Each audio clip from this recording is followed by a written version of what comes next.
Heading दे दो आपके subject की, बिजनेस लॉज। ये रहा, give the heading business laws. एक फ्रेश नोटबुक होपफुली, पूरा एक नोटबुक भरेगा आपका 200 पेज का, ठीक है। हेडिंग देने के बाद फटाक से इंडेक्स बनाओ, मैं आपको उसका वेटेज बताऊंगा चैप्टर वाइज, तो मेक दिस इंडेक्स फटाफट। Chapter 1 Indian regulatory framework, chapter 2 Indian contract act 1872, sales of goods act and so on so forth. 7 नाम डन, आई गेस हो गया सबका। फर्स्ट बेंच हो गया मैम आपका? It's okay, I will wait.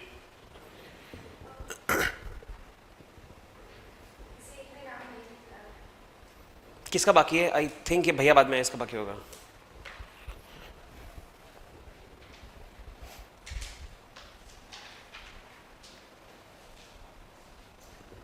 Done हो जाना चाहिए। मैम लिख रही अभी भी, हो गया मैम लिखकर। नेक्स्ट हेडिंग देना पेपर पैटर्न। नेक्स्ट पेज पे, फ्रेश पेज पे give a heading paper pattern. ये आपको सब कुछ फर्स्ट डे से पता होना चाहिए। Give the heading paper pattern.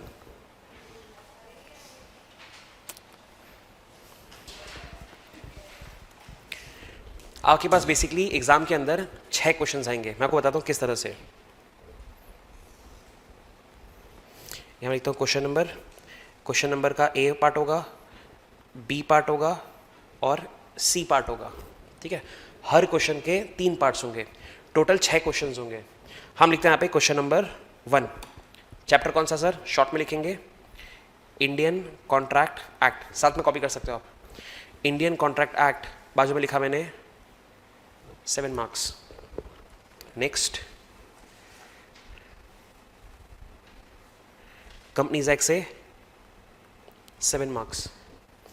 Next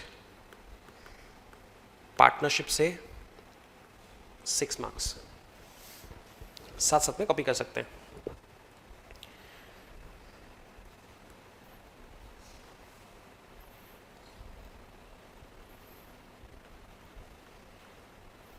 That's it.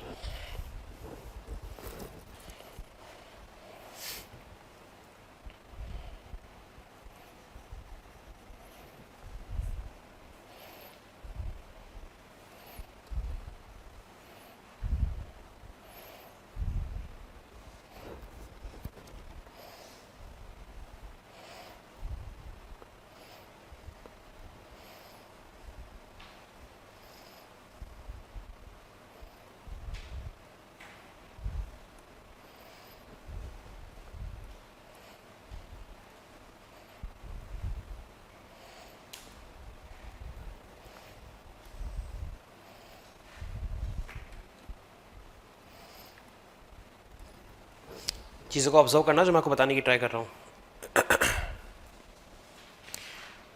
Chapter किस तरह से स्प्रेड है।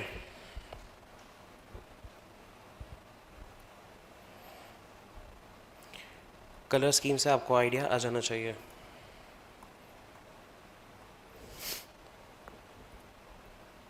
That's it.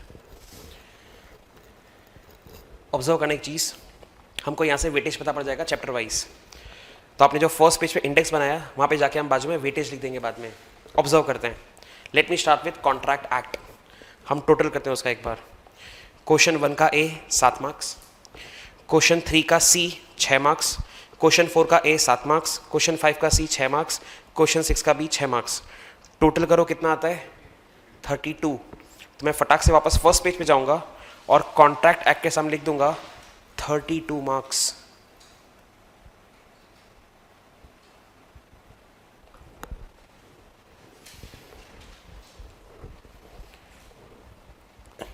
नेक्स्ट आगे बात करते हैं। कंपनी उठाते हैं, 7 मार्क 7 मार्क 7 मार्क 21। वापस ऊपर जाते हैं और कंपनी से एग्जाम लिख देते हैं 21 मार्क्स।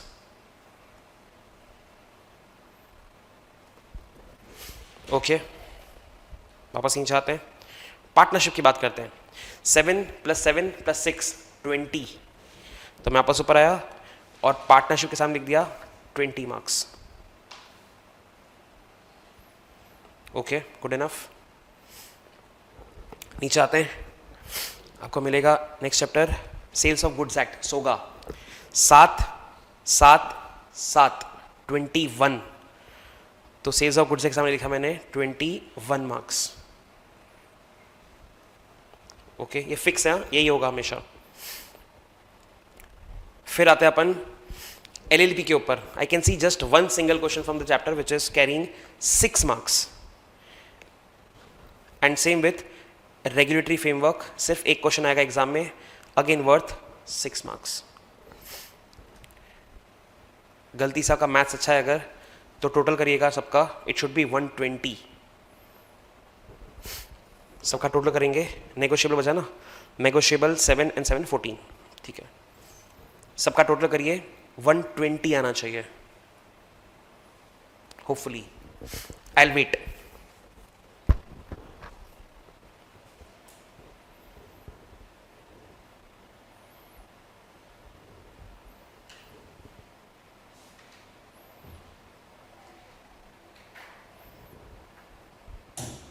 क्या टोटल हुआ? 120 लिखते हैं यहाँ पे टोटल 120 मार्क्स टोटल। सर पर हमारा पेपर तो 100 मार्क का आता है, तो ये 120 कैसे हुआ? तो हम उस पर थोड़ा मूव करते हैं। आपकी एग्जाम का क्वेश्चन नंबर 1 जो होगा उसको अपन बोलते हैं compulsory question. Question 1 is your compulsory question, मतलब ये तो आपको अटेम्प्ट करना ही है। दिस इज कंपलसरी, सी लिख रहा हूं मैं यहाँ पे, कंपलसरी क्वेश्चन नंबर 1 के आगे। उसके बाद 2, 3, 4, 5, 6 में से आप एक ऑप्शन में छोड़ सकते हो। तो अगले मुझे 5 क्वेश्चन दिख रहे हैं, उन 5 में से अपन एक क्वेश्चन पूरा ऑप्शन में छोड़ सकते हैं। मतलब मैं अटेंड करूंगा 20 मार्क के 5 क्वेश्चन, हर क्वेश्चन 20 मार्क का होगा। दिख रहा होगा अब तक 776 776, हर क्वेश्चन 20 मार्क का है। तो इसका मैं आपको वेटेज बताऊं तो क्वेश्चन नंबर 1 आपको अटेंड करना ही है, फिक्स है, प्लस क्वेश्चन नंबर 2, 3, 4, 5, 6 इनमें से any 1 you can leave in option, मतलब इसमें से अब करना है आपको 4 क्वेश्चंस। तो ये 4, ये 1, टोटल 100 मार्क्स। इसके अलावा आपको ऑब्जर्व होना चाहिए कि सर क्वेश्चन नंबर 6B के अंदर, ठीक है, मैंने लिखा है Indian contract act / Indian contract act, मतलब इंटरनल ऑप्शन में चॉइस मिलेगी आपको। कॉन्ट्रैक्ट एक्ट के 2 क्वेश्चन होंगे, उसमें से कोई भी एक आपको अटेम्प्ट करना होगा। तो इंटरनल चॉइस भी मेरे पास एक ऑप्शन अवेलेबल है, ठीक है। थोड़ा सा वापस ऊपर जाते हैं, चीज़ों को थोड़ा सा ऑब्जर्व करते हैं, ठीक है। What I can C in Indian regulatory framework is, sir 10 page पढ़ के 6 मार्क्स आ रहे हैं, ठीक है, नॉर्मल ऑब्जर्वेशन करते हैं। 10 पेज पढ़ के 6 मार्क्स आ रहे हैं। नेक्स्ट, कॉन्ट्रैक्ट एक्ट में 150 पेज पढ़ के 32 मार्क्स आ रहे हैं। Sales of goods act 54 pages पढ़ के 21 मार्क।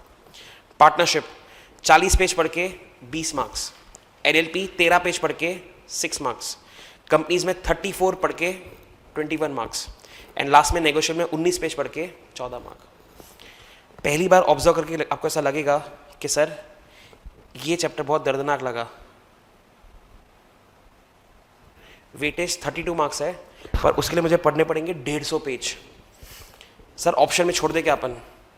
नहीं छोड़ सकते। सर क्यों? आपको हर क्वेश्चन के अंदर except question number 2 Indian contract act मिलने ही वाला है। मतलब आपने अगर ये चैप्टर को अच्छे से नहीं पढ़ा तो आपका जीवन बर्बाद है फिर, because every possible question will find contract act का एक question is there. And weightage भी दिख रहा है मुझे ऑलमोस्ट 1/3 ऑफ द सिलेबस, ठीक है, 1/3, ऑलमोस्ट 33 मार्क्स का है वो। सर हम कहाँ से स्टार्ट करेंगे? हम स्टार्ट करेंगे कंपनीज एक्ट से, यहाँ से हम स्टार्ट करेंगे। 2-3 रीज़न है उसके। पहला, सर जितने भी हैवी वेट चैप्टर्स हैं, ठीक है, 20 मार्क 30 मार्क वाले जितने भी चैप्टर्स हैं अपने पास, उसमें ये अकेला चैप्टर है जिसके अंदर कम पेज पढ़ के ज़्यादा मार्क्स मिल रहा है। देखो हम बाकी को ऑब्जर्व करते हैं। आई कुड सी पार्टनरशिप में 40 पेज पढ़ के 20 मार्क आ रहा है। सेल्स ऑफ गुड्स एक्ट के अंदर 54 पेज पढ़ के 21 मार्क्स आ रहे हैं। पर सर कंपनीज एक्ट में 34 पेज पढ़ के सिर्फ 21 मार्क्स आ रहे हैं, ठीक है, एक रीज़न। दूसरा बताता हूँ आपको, सीए फाउंडेशन के बाद आप जब सीए इंटर में जाएंगे, सीए इंटर में आपका यही कंपनीज एक्ट 70 मार्क्स का हो जाएगा। जो अभी आप 21 मार्क का पढ़ रहे हो फाउंडेशन में, वो इंटर के अंदर 70 मार्क्स का हो जाएगा। फिर आप जब जाएंगे सीए फाइनल में, सेम कंपनीज एक्ट आपका 100 मार्क्स का हो जाएगा, जो अभी आप पढ़ रहे हो 20-21 मार्क के लिए। अपार्ट फ्रॉम दैट बाकी जितने भी चैप्टर्स हैं, जैसे मैं बात करूं नेगोशिएबल, आपको आज के बाद कभी नहीं पढ़ना है, सिर्फ फाउंडेशन में पढ़ना है। एलएलपी इंटर में आएगा 5 मार्क के लिए, एलएलपी इज देयर पर सिर्फ 5 मार्क के लिए। उसके बाद बात करते हैं इंडियन पार्टनरशिप, सर कभी नहीं पढ़ना आपको आज के बाद, this will never be there. Sales of goods act कभी नहीं पढ़ना आपको फाउंडेशन के बाद। उसके ऊपर सबसे बड़ा कॉन्ट्रैक्ट एक्ट, अगेन आपको लाइफ में कभी नहीं पढ़ना उसको भी, तो मैं ऊपर जाता हूँ और कॉन्ट्रैक्ट को भी काट देता हूँ। रेगुलेटरी फ्रेमवर्क कभी नहीं पढ़ना, मतलब इनकी जर्नी आपके साथ फाउंडेशन में खत्म हो जाएगी।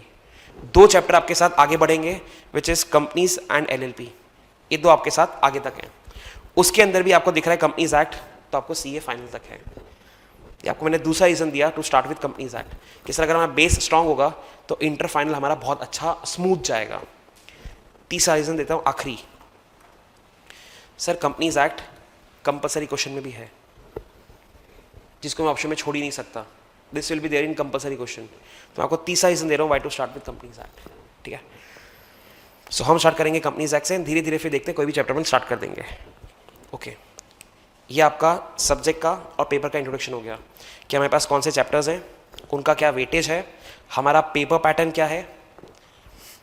आई guess we know this already कि हमको 3 घंटे मिलते हैं, 3 hours to solve this 100 mark का पेपर।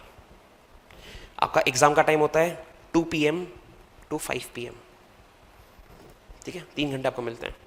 आई गेस ये आपको ऑलरेडी पता होगा कि आपका paper number 1 and paper number 2 writing होता है, 3 and 4 MCQ होता है। ये तो पता है कि नहीं पता?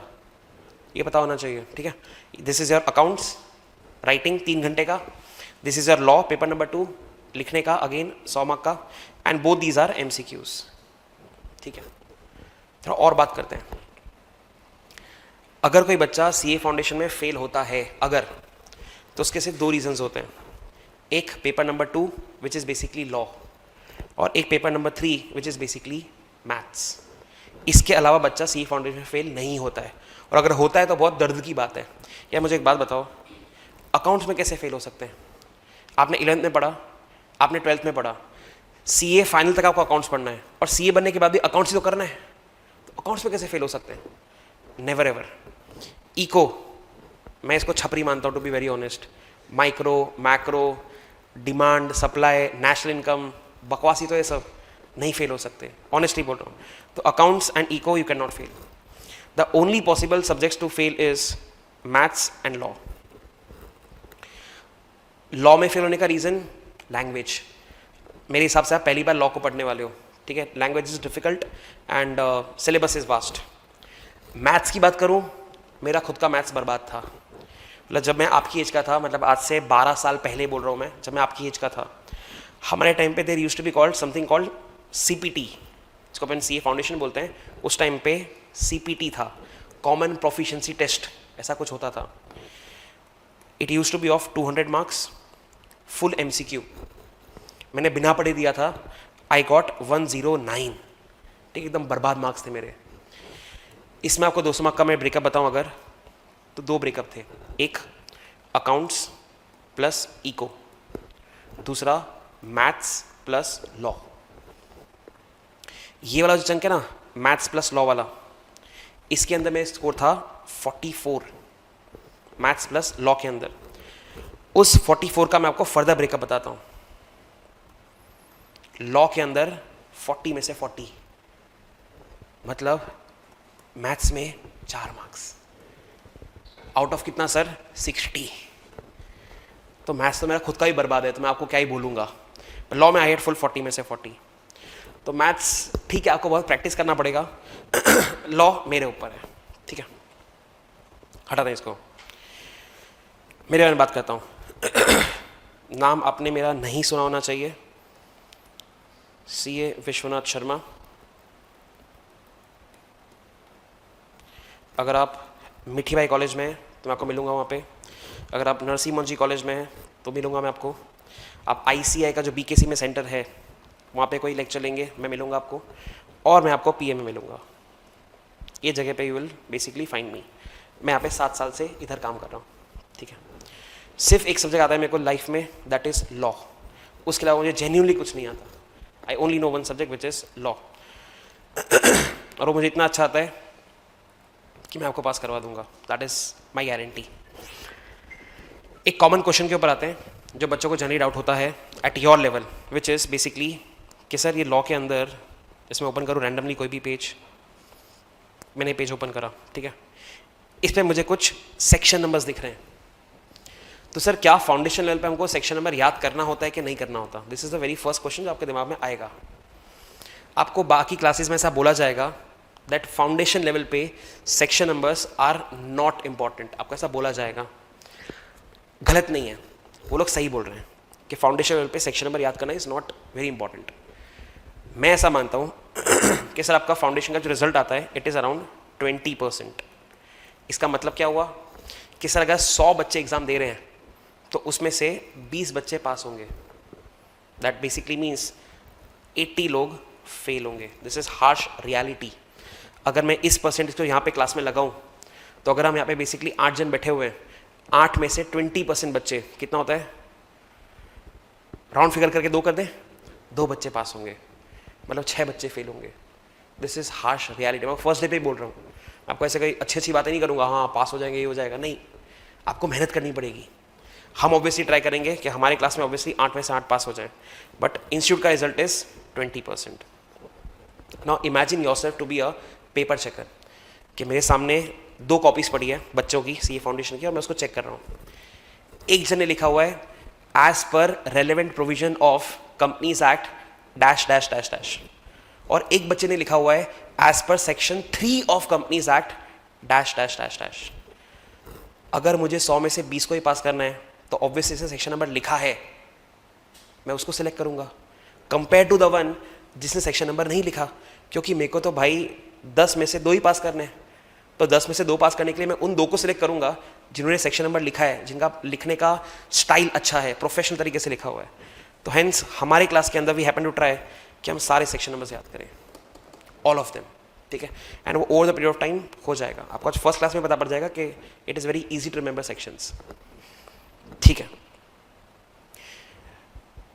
सब्जेक्ट की बात हो गई, मेरी बात हो गई, आपकी बात करते हैं। आपसे स्टार्ट करते हैं। दीदी, why you chose CA?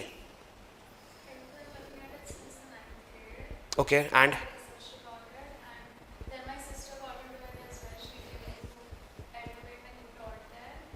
okay, she knows me. Yes, she told me that you guys shifted here, and that's why I joined this class as well. Okay, naam to I might not be remembering her. At which level is she now? She is an intern. She just gave her exam in Jan. तो उसने मेरी कम से कम 2 घंटे तक तारीफ करी होगी। Yeah, she told हाँ me हाँ, about थैंक्स थैंक्स। हाँ दीदी, Y CA? There has to be a reason. Sorry? Why did CS, CMA, CFA did not find them to be fun? CMF I tried, but that didn't match the fun level of CS classes. Okay, पीछे दीदी, why CA? I don't like maths and I like accounts. So that's But at foundation level you have to make love with maths, even if you don't like it, because otherwise it will keep on haunting you. The other 3 subjects will be perfect, you might love them, but maths will keep on haunting you. So for just next 6 months आपको दिमाग से ये perception हटाना होगा कि I hate it.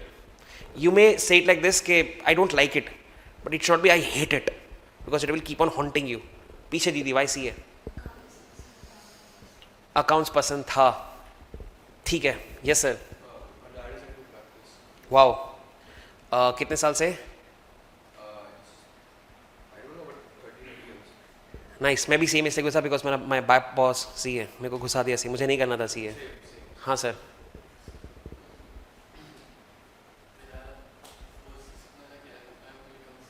Y? There has to be reason behind it. Okay.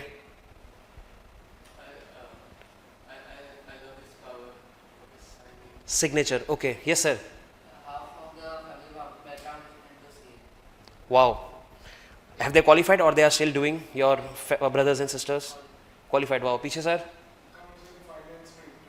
Accounts and finance में interest है. सी, मैं आपसे क्वेश्चन इसलिए पूछा, इसका रीज़न था आपके पास एक रीज़न होना चाहिए सीए करने का, because that is what will keep you motivated.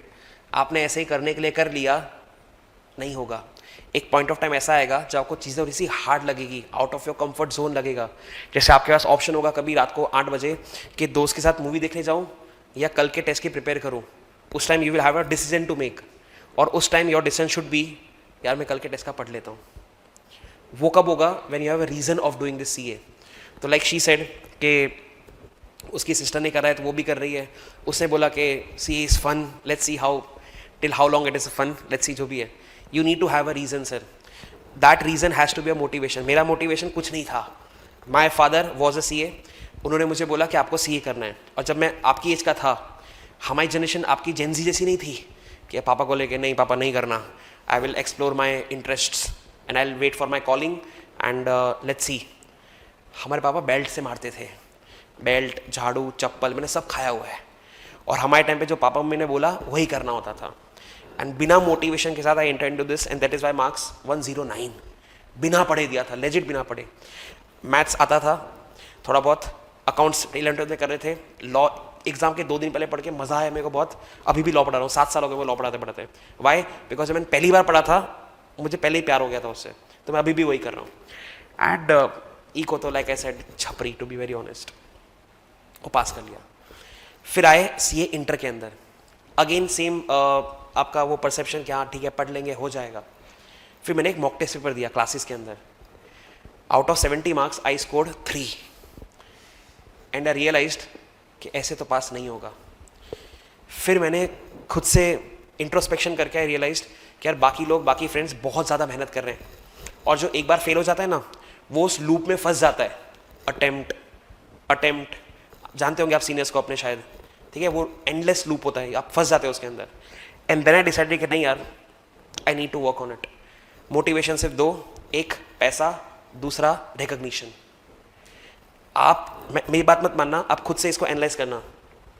आप कभी क्लासेस में कहीं बाहर जा रहे हो, कोई सोसाइटी वाला आपको बोलता है ना कि बेटा क्या कर रहे हो, एंड यू हैपन टू से मैं सीए पढ़ रहा हूँ, उसका आपको देखने का नज़रिया विल चेंज. वो आपको एक रिस्पेक्ट से देखेगा. खुद ट्राई करना, ठीक है, मेरी बात मत माना, खुद ट्राई करना. आप सिर्फ ये बोल भी दोगे ना कि यार मैं सीए कर रहा हूँ, फाउंडेशन की प्रिपरेशन कर रहा हूँ, उसका आपको देखने का नजरिया विल चेंज. तो just imagine when you have a CA degree like I have, लोग आपको किस नज़र से देखेंगे. दे नो इट कि यार this guy has made it something. ठीक है, इसने कुछ करा है लाइफ में, उखाड़ा है कुछ लाइफ में. दूसरी बात जो has to be my favourite, मैं मारवाड़ी हूँ टू बी ऑनेस्ट, पैसा. ठीक है, अल्टीमेटली इट मैटर्स टू पैसा. रिकॉग्निशन के सब ठीक है, घर पैसे से चलता है. बाहर बहुत डिग्रियाँ घूम रही है. Let me talk about company secretary, law का स्पेशलाइजेशन होता है वो. Very good degree, again a professional degree, but जो एवरेज उसका मार्केट में फ्रेशर का रेट चल रहा है that is 6 to 8 lakhs per annum. ठीक है, मैं आपको मार्केट रेट बता रहा हूँ. फिर आते हैं ये सीएमए वाले लोग, 5 to 8 lakhs एवरेज, आपको गूगल पे भी मिल जाएगा, आप सर्च कर लेना, 5 to 8 lakhs पर एनम. फिर अभी नया नया बहुत ट्रेंड में आया एक CFA करके, इनकम 2.5 लाख पर एनम. ठीक है, बहुत ट्रेंड में चल रहा है CFA, हर कोई CFA कर रहा है. सीए की बात कर रहे हैं, starts at 12 lakh per annum. Starting बता रहा हूँ मैं आपको, थोड़ा बहुत ऊपर नीचे होता है depending on the requirement, but 12 lakh आपको आराम से मिल जाएगा एज अ फ्रेशर. मैं मेरी बात करूँ, as of now I am earning 44 lakh per annum इस फील्ड के अंदर. मैं अगर प्रैक्टिस में होता तो डेफिनेटली मैं इससे 2 times कमा रहा होता, बट मुझे प्रैक्टिस, मुझे ये अच्छा लगता है तो मैं यही करता हूँ. ठीक है, समथिंग आई लव. तो आपको फर्स्ट डे से ये पता होना चाहिए कि आप जो भी कर रहे हो उससे आपको रिस्पेक्ट भी मिलेगा और उससे आपको पैसा भी मिलेगा. थर्ड रिक्वायरमेंट कुछ होती नहीं है. इट कैन बी आपके पेरेंट्स का सेटिस्फैक्शन. ठीक है, जो मेरे लिए था इनिशियल लेवल पे जब मैं फाउंडेशन में घुसा था CPT, कि यार बाप बोल रहे तो चल कर लेते हैं, उसकी खुशी के लिए कर लेते हैं, पर वो सिर्फ एक टाइम तक ही चलेगा. अल्टीमेटली आपके अंदर से आवाज़ आना चाहिए कि नहीं यार मैं खुद के लिए कर रहा हूँ, this will help me basically till I die. तो प्लीज़ बहुत जल्दी, फर्स्ट लेक्चर में नहीं होगा, it will take time, but बहुत जल्दी इस बात को अपने मन में बसा लेना कि if you are doing it for the sake of doing it, नहीं होगा. मेरे टाइम रिजल्ट 50% आता था, मैं निकल गया, CPT बोल रहा हूँ. आपके टाइम पे 20% है, तो आप करने के लिए करोगे, नहीं होगा. You need to be very much patient, strict and attentive in the class and घर जाके भी. आपको कोई होमवर्क देता, मैं तो होमवर्क नहीं दूंगा, कोई दूसरा फैकल्टी होमवर्क देता है उसको सीरियसली करना. टेस्ट पेपर्स यहाँ पे होंगे उसको आप सीरियसली देना and you will pass. That is my guarantee. ठीक है. तो फर्स्ट लेक्चर में आपको बता दिया हमने कि आपको फर्स्ट डे से सीरियस होना पड़ेगा. मैं यहाँ पे आके वो अच्छी अच्छी बातें नहीं करूँगा कि हाँ हो जाएगा, हाँ देख लेंगे, हाँ लास्ट में कर लेंगे, नहीं होगा. आपको फर्स्ट डे से मेहनत करना पड़ेगा. Let me be very clear with my words. Law के अंदर एंड मैथ्स के अंदर स्पेशली, बिकॉज मैं लॉ पढ़ा रहा हूँ तो मुझे आपको फर्स्ट डे पे ही पोक कर देना चाहिए कि आपको पढ़ना है. Clear with this I guess. आगे बढ़ते हैं. So like I said will start with companies act. तो आप थर्ड पेज अपना जो भी है उस पर हेडिंग देंगे companies act 2013. Companies act 2013 will be your heading and make it very fast.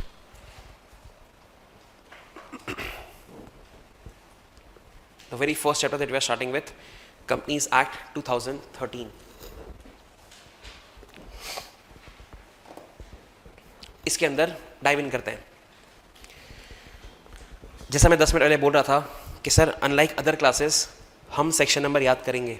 So what we will do is on the very first page of the chapter जो हमने हेडिंग दिया कंपनीज एक्ट, हम पूरी एक section की list बनाएंगे. Total 23 sections हैं जो आपको याद करने और हम याद करेंगे क्लास के अंदर. तो हम फर्स्ट पेज पे 2 कॉलम बनाएंगे, एक पतला कॉलम और एक बड़ा कॉलम. पतले कॉलम का हेडिंग होगा सेक्शन नंबर और बड़े वाले कॉलम का नाम होगा सेक्शन नेम. 2 कॉलम्स 25 रोज. मैं आपको पहले बता दिया 2 कॉलम्स 25 रोज. बेसिकली पूरा फर्स्ट पेज यूज हो जाएगा. Section number, section name.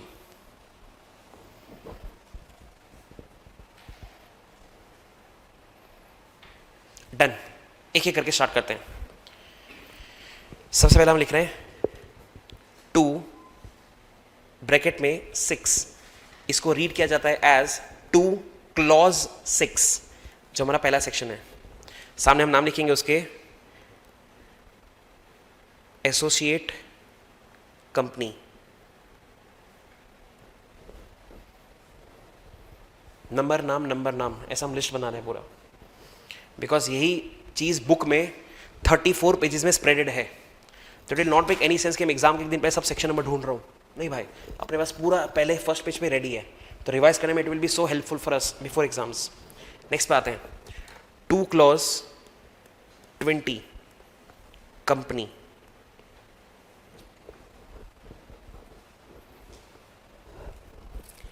Next 2 clause 21 company limited by guarantee. मुझे किसी का मतलब नहीं पता अभी, मैं तो सिर्फ लिस्ट बना रहा हूं. 2 clause 22 company limited by shares. Next 2 clause 42 foreign company. 245 government company. 246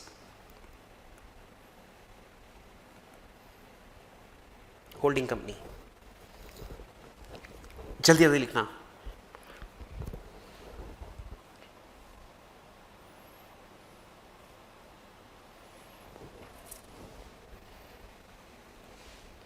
to 52 listed company. 262 1 person company. 268 private company. 269 promoter. यहां तक लिख लो एक बार. I will wait. जल्दी करना. और ये नोट्स आप खुद के लिए बना रहे हो, they have to be very best. ये आपको ही पढ़ना है बाद में for next 6 months. So they ought to be very much perfect.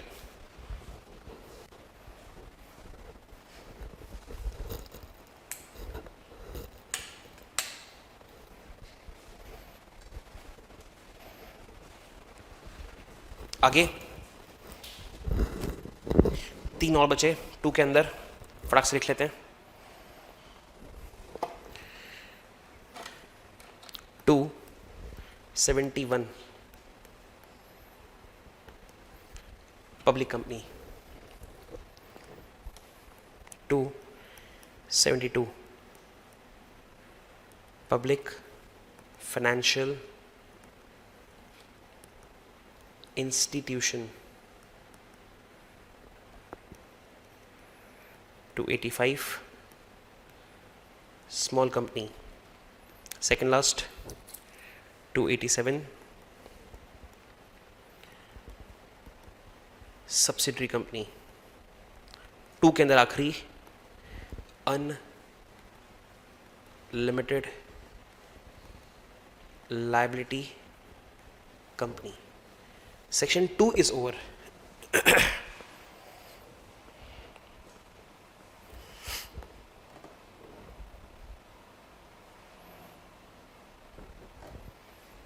Waiting.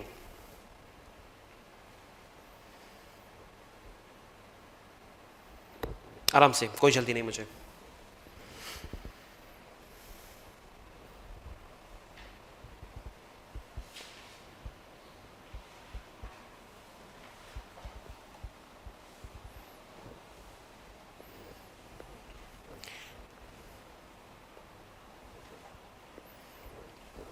नीचे करो, अब तक हो गया होगा. Let me move further. Next number देना. 2 इज डन. तो हम नेक्स्ट पे आ जाएंगे विच इज बेसिकली 3. ये पे लिख देता हूँ, इसको रब कर देते हैं फटाक से. Next section is section number 3. 3 के सामने नाम देते हैं formation of company. 4 contents of MOA. अभी पता ही नहीं क्या होता है, होता होगा कुछ, अभी तो हम सिर्फ लिस्ट बना रहे हैं. तो मैं 4 तक पहुंचा. Contents of MOA. आगे बात करते हैं 5. नाम लिखेंगे वहां पे 5 के आगे. Contents of AOA. Contents of AOA. मैं भी लिख देता हूँ 5 contents of AOA. 7 incorporation of company. 7 incorporation of company. बस 3 बचे और अपने. 8 company formed for charitable purposes.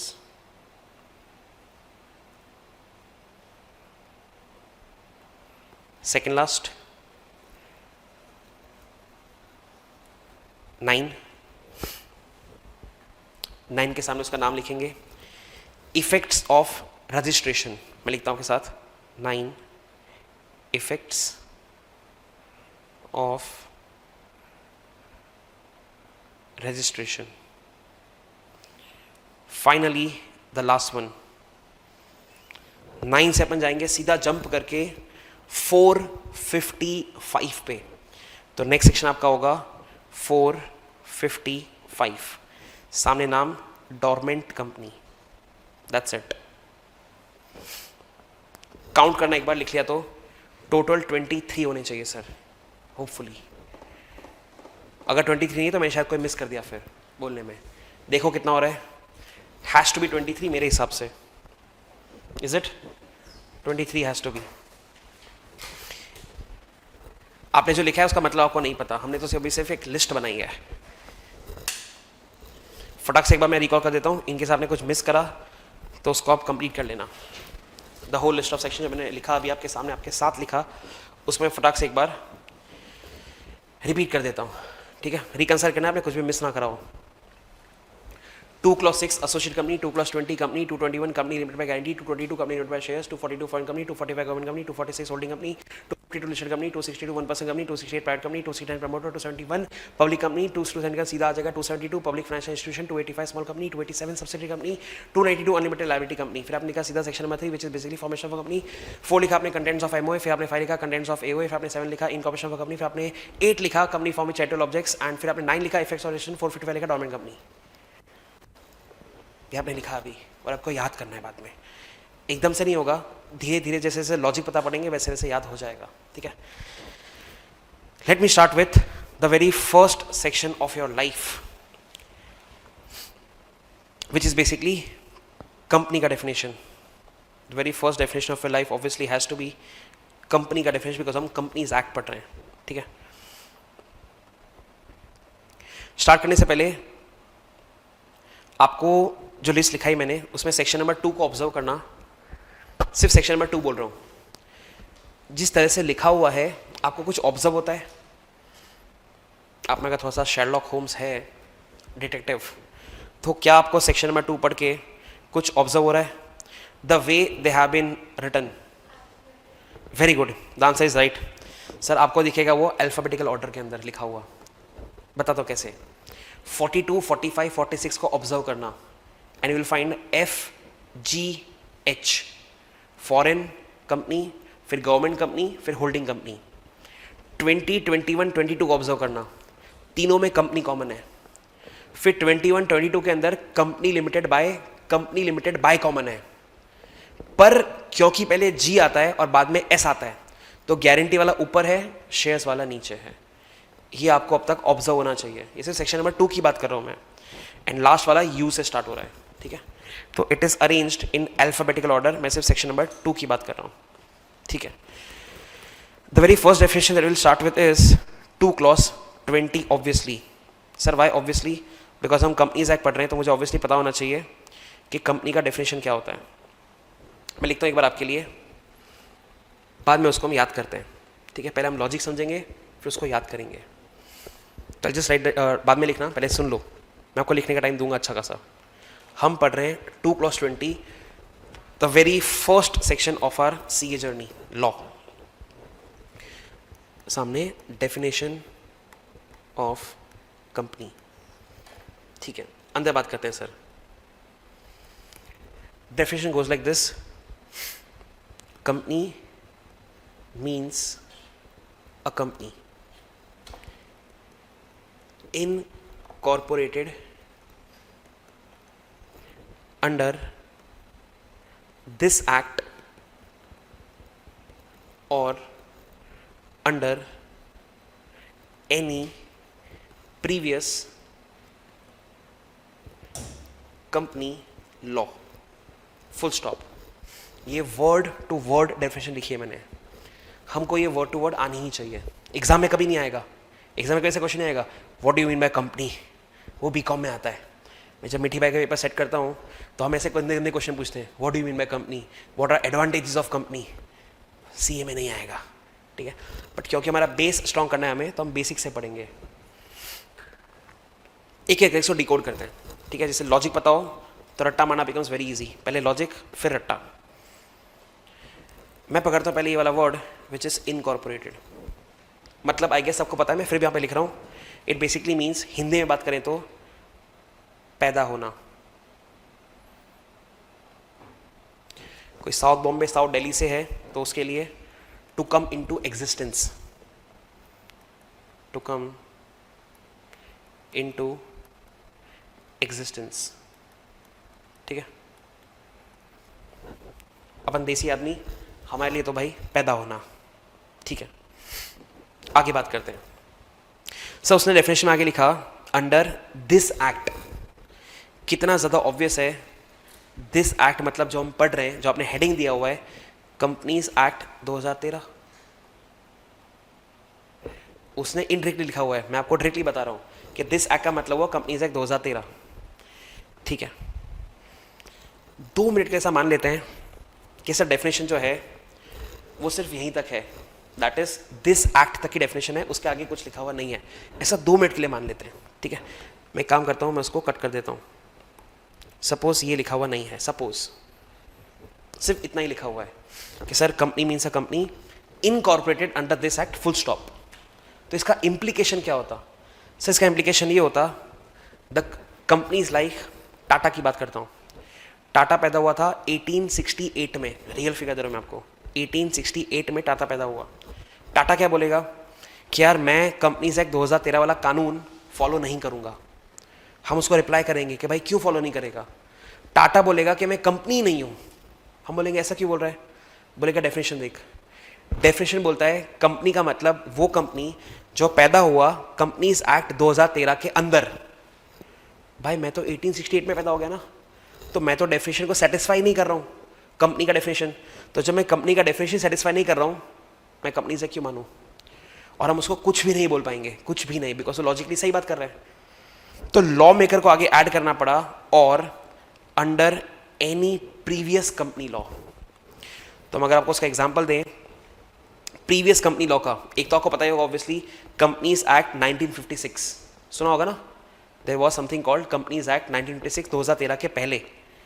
तो प्रीवियस कंपनी लॉ का मैं कोई एग्जांपल दे रहा हूँ, कंपनीज एक्ट 1956। चल एक और एग्जांपल देते हैं, इसके पहले भी था कंपनीज एक्ट 1913, 1913, ये 1956 के पहले था। तो मैं वहाँ पर अगर ऐड करना चाहूँ तो आई ऐड ओवर देयर कि सर 1956 से पहले we had one more act which was basically companies act 1913। चल थोड़ा और पीछे जाते हैं, companies act 1882 and so on so forth. तो डेफिनेशन का मतलब ये हुआ कि भाई तू पैदा हुआ अगर कंपनीज एक्ट 2013 के अंदर या कंपनीज एक्ट 2013 आने के पहले जो भी कंपनी लॉ था, हम तेरे को कंपनी मान लेंगे। तो सपोज मैं एग्जांपल देता हूँ, L&T का नाम सुना होना चाहिए। दीदी फुल फॉर्म क्या होता है? L&T नाम सुना है ना? महाकसम नाम ही नहीं सुना। आगे दीदी L&T फुल फॉर्म नहीं पता। लार्सन एंड टूब्रो, हाँ इंफ्रास्ट्रक्चर के अंदर है लार्सन एंड टूब्रो। ये पैदा हुआ था 1938 में, रियल फिगर है ये। लार्सन एंड टूब्रो पैदा हुआ 1938 में। कितना ऑब्वियस है, जब लार्सन एंड टूब्रो पैदा हुआ होगा आपको मानना पड़ेगा कि सर उस टाइम पे कंपनीज एक्ट 1913 चल रहा था, 1956 आया नहीं था, 1913 आ गया था। तो जो कंपनी 1938 में पैदा हुआ उस टाइम पे 1913 वाला एक्ट चल रहा था। तो L&T को भी कंपनी मान लेंगे, क्यों? क्योंकि आप प्रीवियस कंपनी लॉ के अंदर पैदा हुए थे।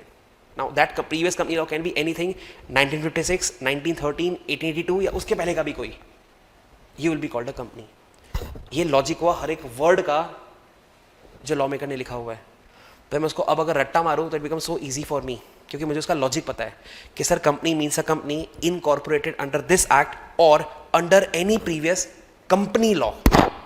हो गया डेफिनेशन खत्म। कितना ज़्यादा आसान है। जूम आउट करते हैं, दीदी रिपीट करते हैं। पहले सेक्शन नंबर, फिर section name and then the content. Okay.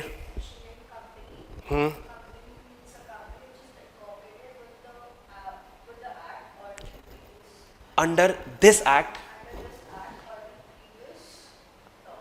Company law. Law तो बहुत सारे होते हैं ना, कंपनी लॉ। इसमें रिपीट करते हैं नंबर, माशाल्लाह।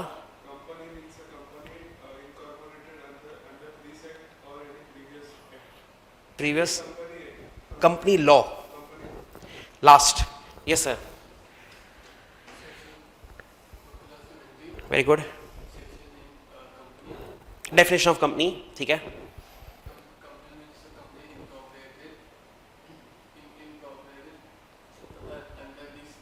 Very good.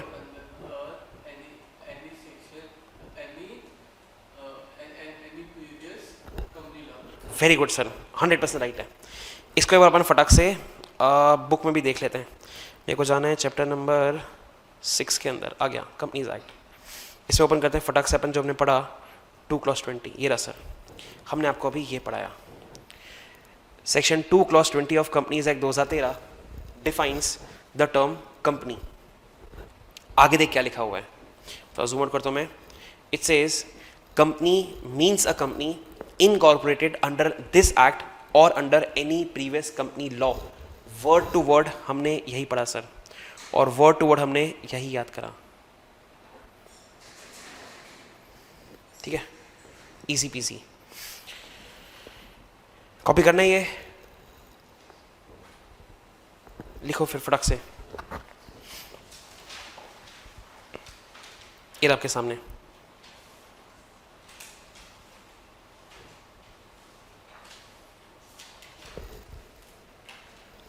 डिकोडिंग करके दिया मैंने आपको हर एक वर्ड का।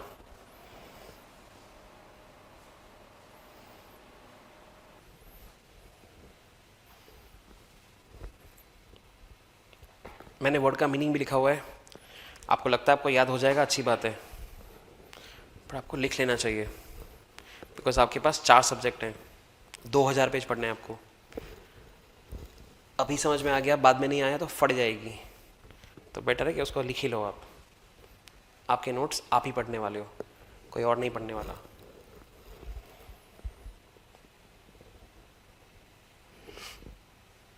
Waiting still 30 seconds.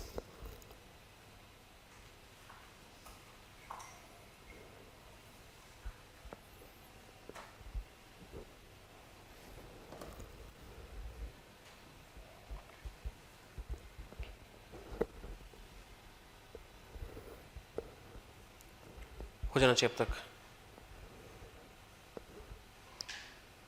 Next definition में आते हैं सर फटाक से, without wasting any time. The next that will do is foreign company, which is basically 2 clause 42 is my next section. ये एग्जाम में कभी नहीं आएगा, अब मैं जो भी पढ़ाऊंगा सब एग्जाम में आएगा। ठीक है, तो the next that will move towards is 2 clause 42। अपने लिस्ट में लिखा है उसका नाम फॉरेन कंपनी। ठीक है, ट्रैक करना आपके लिए आसान है, बिकॉज आपने सेक्शन की लिस्ट बना रखी है। मैं एक बार फॉरेन कंपनी का डेफिनेशन बोलता हूँ, मैं जो भी बोलूँगा आपको कुछ भी समझ में नहीं आएगा, मैं फिर भी एक बार बोलता हूँ। ठीक है, foreign company means a company or body corporate incorporated outside India which has a place of business in India whether by itself or through an agent physically or through electronic mode and conducts any business activity in India in any other manner. कुछ भी समझ में नहीं आएगा आपको, मैं थोड़ा slow बोलता हूँ तो भी समझ में नहीं आएगा। As per section 2 clause 42, foreign company is a company or body corporate incorporated outside India which has a place of business in India whether by itself or through an agent physically or through electronic mode and conducts any business activity in India in any other manner। Sir क्या करें, मैं आपके सामने definition open करता हूँ, जो मैं बोला वर्ड टू वर्ड, आप उसको पढ़ना एक बार, फिर अपन बातचीत करते हैं। मैंने कुछ नहीं पढ़ा है आपको, आप खुद उसको पढ़ना, फिर हम बातचीत करते हैं। सर लेट मी ओपन आपके सामने 2 clause 42 which is basically foreign company का डेफिनेशन। नीचे जाते हैं टाइप्स ऑफ कंपनीज में, and let's come to exam का पहला क्वेश्चन आपका, विच इज फॉरेन कंपनी। हम आज कम से कम 5-6 कर लेंगे। ये रहा word to word. It means any company or body corporate incorporated outside India which has a place of business in India whether by itself or an agent physically mode and conducts any business activity in India in the manner।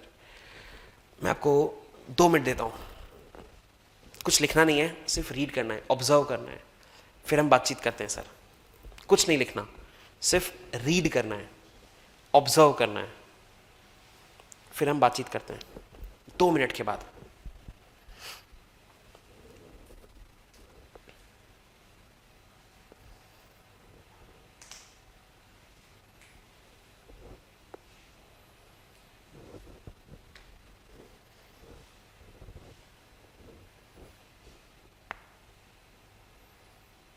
Waiting may be 30 seconds more, I'll wait।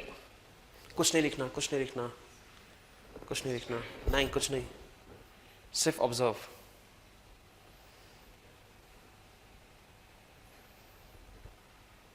Fifteen seconds more।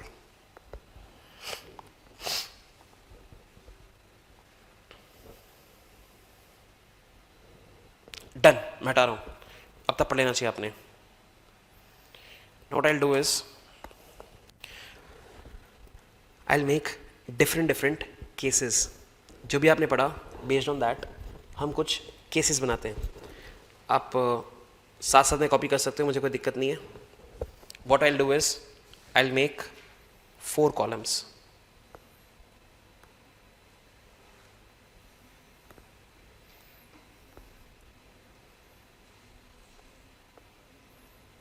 ठीक है, cases बनेंगे अपने total 8। 1 2 3 4 5 6 7 8 cases will be made. मैं column का सारी columns को एक बार heading भी दे देता हूँ, ठीक है? आप साथ साथ में कॉपी कर सकते हैं ऐसा डायग्राम बना के। फर्स्ट का मैंने हेडिंग दिया इनकॉर्पोरेटेड एट, सेकेंड का हेडिंग दिया प्लेस ऑफ बिजनेस, फिर लास्ट में हेडिंग दिया मैंने business activity at, and last वाला foreign company tick slash cross. पहले 3 कॉलम मैं भरूंगा, लास्ट कॉलम आप भरोगे, डिपेंडिंग अपॉन जो भी आपने रीड करा था, 1 बार 2 बार 3 बार, ठीक है? Let me make cases, 8 cases I will make. India, Pakistan, India, Pakistan, India, Pakistan. Third, India, India, Pakistan. Fourth, Pakistan, Pakistan, Pakistan. Fifth, India, India, India. Sixth, Pakistan,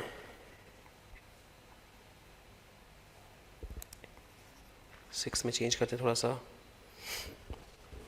3 case और बन सकते हैं, ठीक है? इतना तो कॉपी करो।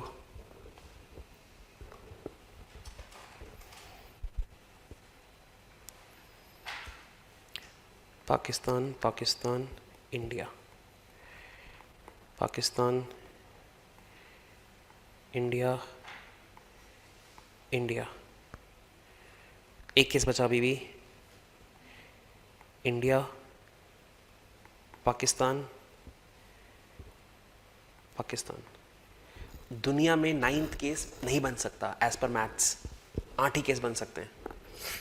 आपको सिर्फ लास्ट कॉलम में मुझे इतना बताना है कि sir out of these cases कौन सा फॉरेन कंपनी है, कौन सा फॉरेन कंपनी नहीं है, बेस्ड अपॉन जो भी आपने रीड करा था। 1 बार 2 बार आई गेव यू टाइम, जो भी आपने रीड करा था बेस्ड ऑन दैट मुझे टिक या क्रॉस चाहिए लास्ट कॉलम में। फिर मैं आपके आंसर्स चेक करता हूँ और देखता हूँ आपने क्या उखाड़ा, ठीक है? लास्ट कॉलम में टिक या cross, that's it. I will wait good 5 minutes, कोई जल्दी नहीं है। पेंसिल से करना टिक क्रॉस, बिकॉज आप रॉन्ग ही करने वाले ऑब्वियसली, तो पेंसिल या लाइट पेन से करना, because your answers will be wrong. जो भी आपने पढ़ा था based on that, I will wait good 5 minutes.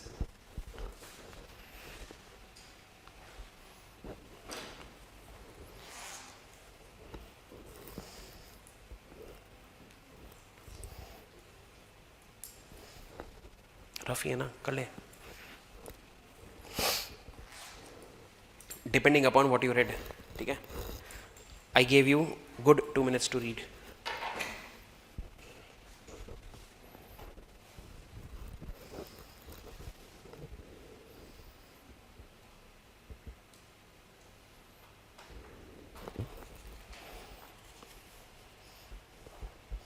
कौन सा टिक है दीदी? क्यों इतना लाइफ कॉम्प्लिकेटेड है आपका? कौन कौन सा? ये क्या है? ये क्या है? नाइस। और ये खुद को भी नहीं पता, बोलो।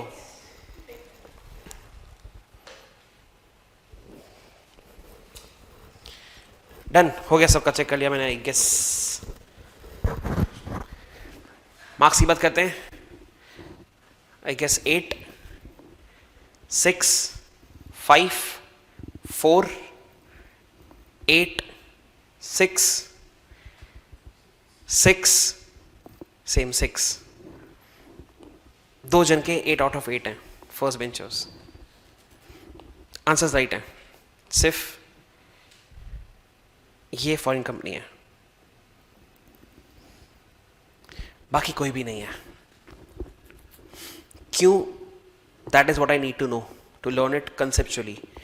बाद में रट्टा मारेंगे, पर पहले कंसेप्ट पढ़ेंगे। Let me come definition side में रखा हुआ है, ठीक है, मैं आऊँगा वापस यहाँ पे। हम वापस मूव करते हैं टुवर्ड्स डेफिनेशन, जो बेसिकली आपने ही पढ़ा था और मैंने बोला भी था, उसके बाद फटाक से देख लेते हैं। ये रहा definition, let's see. It means any company or body corporate incorporated outside India. मैंने बाकी कुछ नहीं पढ़ा है अब तक, मैं तो अभी सिर्फ आपको इंडिया के बाहर पढ़ा रहा हूँ। इनकॉर्पोरेटेड आउटसाइड इंडिया ऐसा कुछ लिखा हुआ है।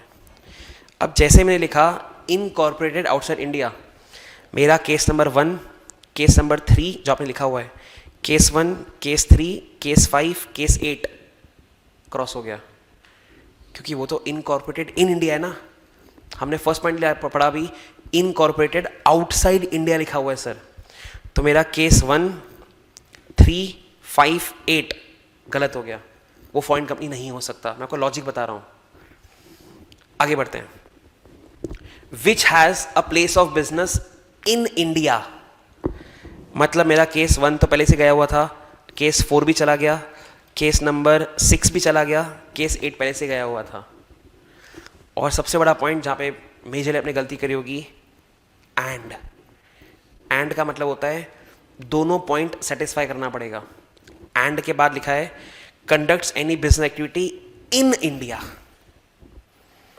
तो अगर मैं चीज़ों को समराइज करूं तो सर आपको ऐसा बताने की ट्राई कर रहा है कि पैदा इंडिया के बाहर हुआ, प्लेस ऑफ बिजनेस इंडिया में है, बिजनेस एक्टिविटी इंडिया में है।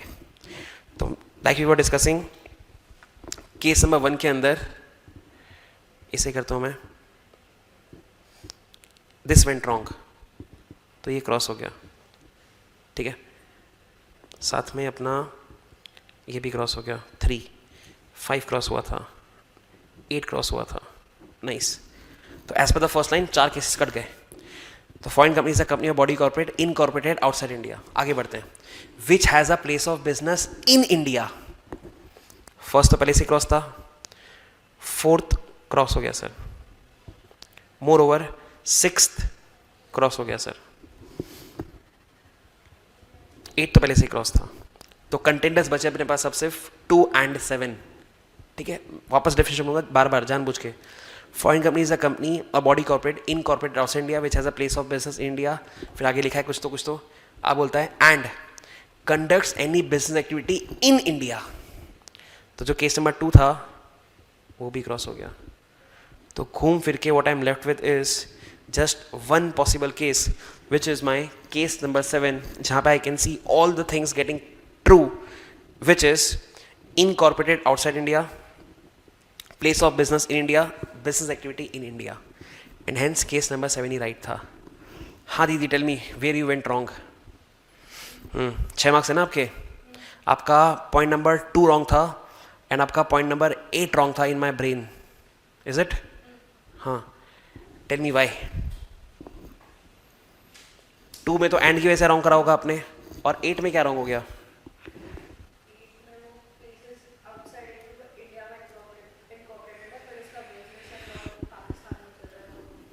अभी ठीक है? पीछे दीदी आपके आए थे 5 मार्क्स, कौन कौन से रॉन्ग हुए थे आपके? अभी ठीक है? पीछे दीदी 4 मार्क्स, अभी ठीक है? कौन से केसेस रॉन्ग हुए थे आपके?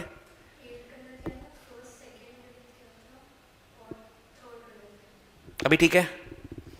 हाँ सर, 7th 8th आपने 7 को टिक ही नहीं करा। अभी ठीक है? रीजन समझ में आया? 6 मार्क्स दोनों के दोनों। हाँ, 2nd and 7th। 2nd मैंने भी लास्ट में ही काटा। अभी ठीक है ना?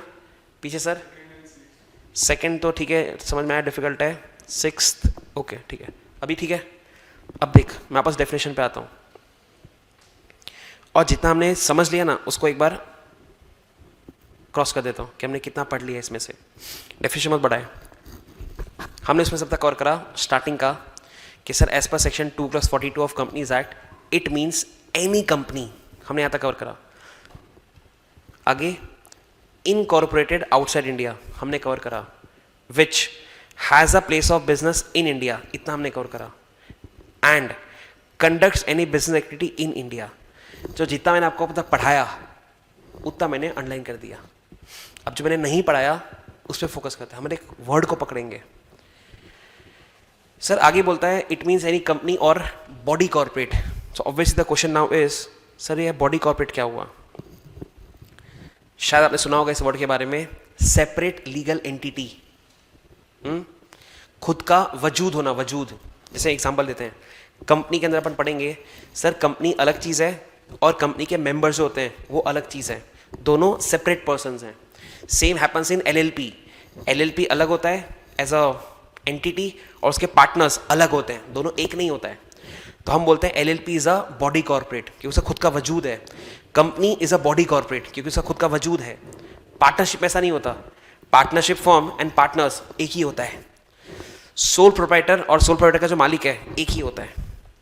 तो हम जब बॉडी कॉर्पोरेट बोलते हैं that basically means separate legal entity, मतलब उसका खुद का एक वजूद है। तो कोई कंपनी या कोई भी बॉडी कॉर्पोरेट, ठीक है, जिसका खुद का वजूद है, तो company or body corporate incorporated outside India which has a place of business in India. अब आगे फोकस करते हैं, weather by itself or through an agent, दोनों एक दूसरे के एंटोनिम्स हैं। या धंधा मैं खुद करूंगा या मेरा एजेंट करेगा, आगे भी एंटोनिम है। सर दुकान खोल के फिजिकली करूंगा या फेसबुक की तरह इलेक्ट्रॉनिकली करूंगा, दोनों का एग्जांपल देखते हैं। लेट्स से मेरी कंपनी का नाम है बर्गर किंग, मुझे इंडिया में आके बर्गर बेचने हैं। Now as a burger king मैं डायरेक्टली इंडिया में नहीं आ जाऊंगा, फ्रेंचाइजी लेके दुकान लेके सेटअप कर दूंगा, नहीं, करोड़ों का खर्चा होता है।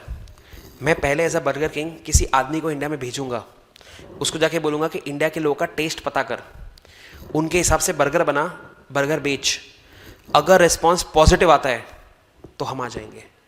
तो मैं गया, उसके पहले मेरा दलाल गया, दैट इज एजेंट। तो धंधा किया जा रहा है सर या तो एजेंट के थ्रू या खुद से, दोनों कवर्ड है, ठीक है, बीच में और लिखा हुआ है, या तो खुद करो या दलाल के थ्रू करो, या फिर दुकान खोल के बर्गर किंग की तरह फिजिकली करो, या फेसबुक भी धंधा ही कर रहा है इलेक्ट्रॉनिकली करो, ठीक है, एक दूसरे के एंटोनिम है, फिजिकली और electronically, either bye itself or through an agent.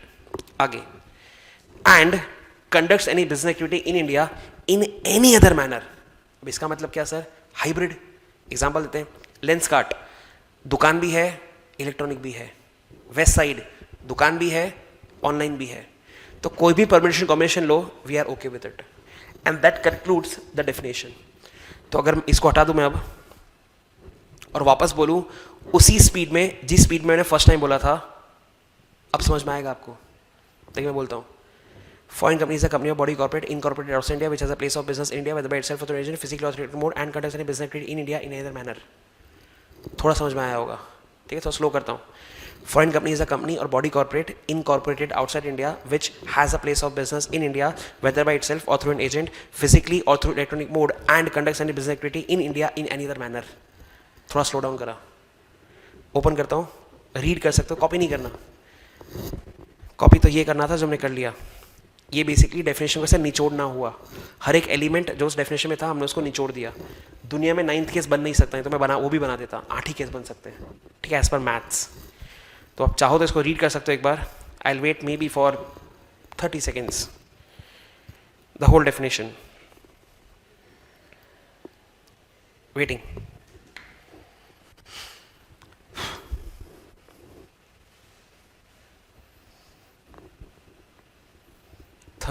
seconds।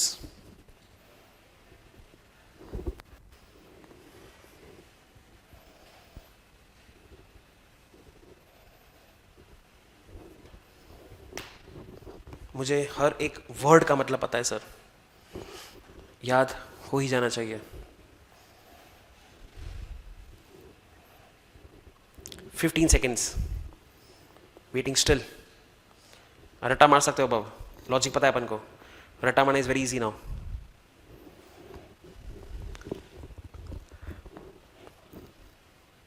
Done, start करते हैं। हाँ सर, रिपीट करिए। Company or body corporate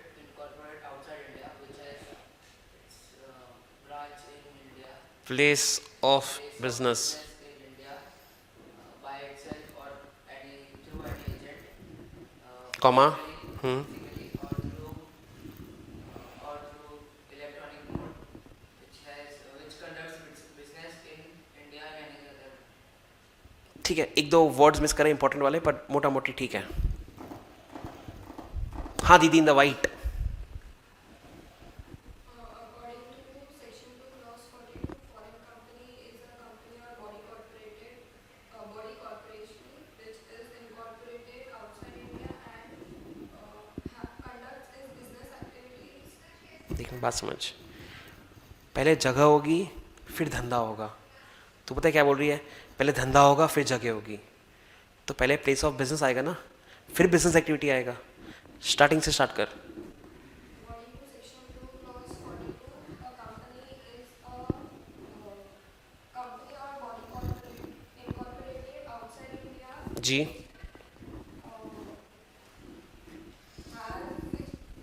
has a business in India, whether by itself or by agent, through physical or electronic mode, and which conducts business activities in India and any other land. 99% perfect, but मुझे 100 ही चाहिए दीदी. So sorry. पीछे दीदी, try करते हैं. 100% accuracy is what I want. जितना भी आता उतना बोल, एटलीस्ट नो के तुझे कितना आया. Very good.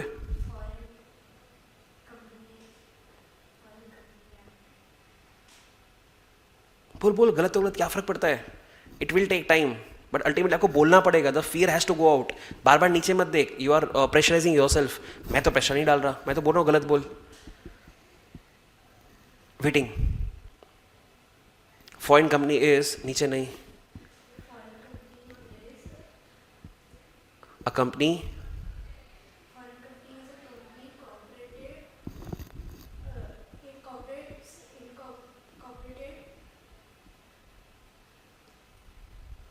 incorporates outside India. Very good. Where- which which has a place of business in India, very good.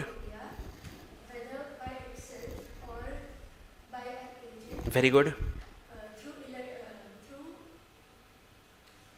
physically or Facebook, in electronic mode. electronic mode, or by यहाँ तक सही बोला, आगे और बोलना पड़ेगा. and Business Activity Act, corporate business activity at India, India के बाहर, इंडिया के इंडिया के अंदर. inside India by other manner. 80% accuracy. ठीक है. हाँ sir, last bench. According to Section 2, Clause 42, foreign company means a company or body incorporated outside India, which has a place of business in India by itself or by an agent, physical or electronical mode, and a business conducted by any other manner.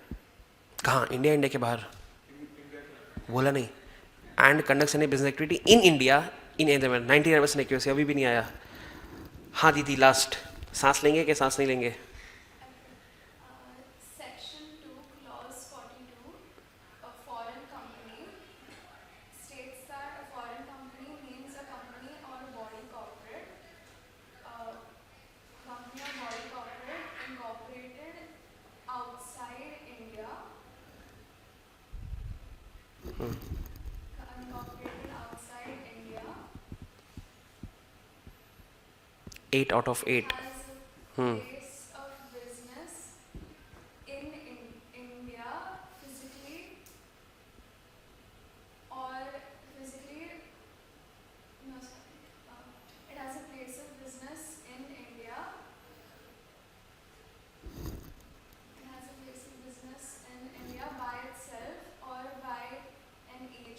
physically or electronically, and it conducts its business activity in India or in any other manner.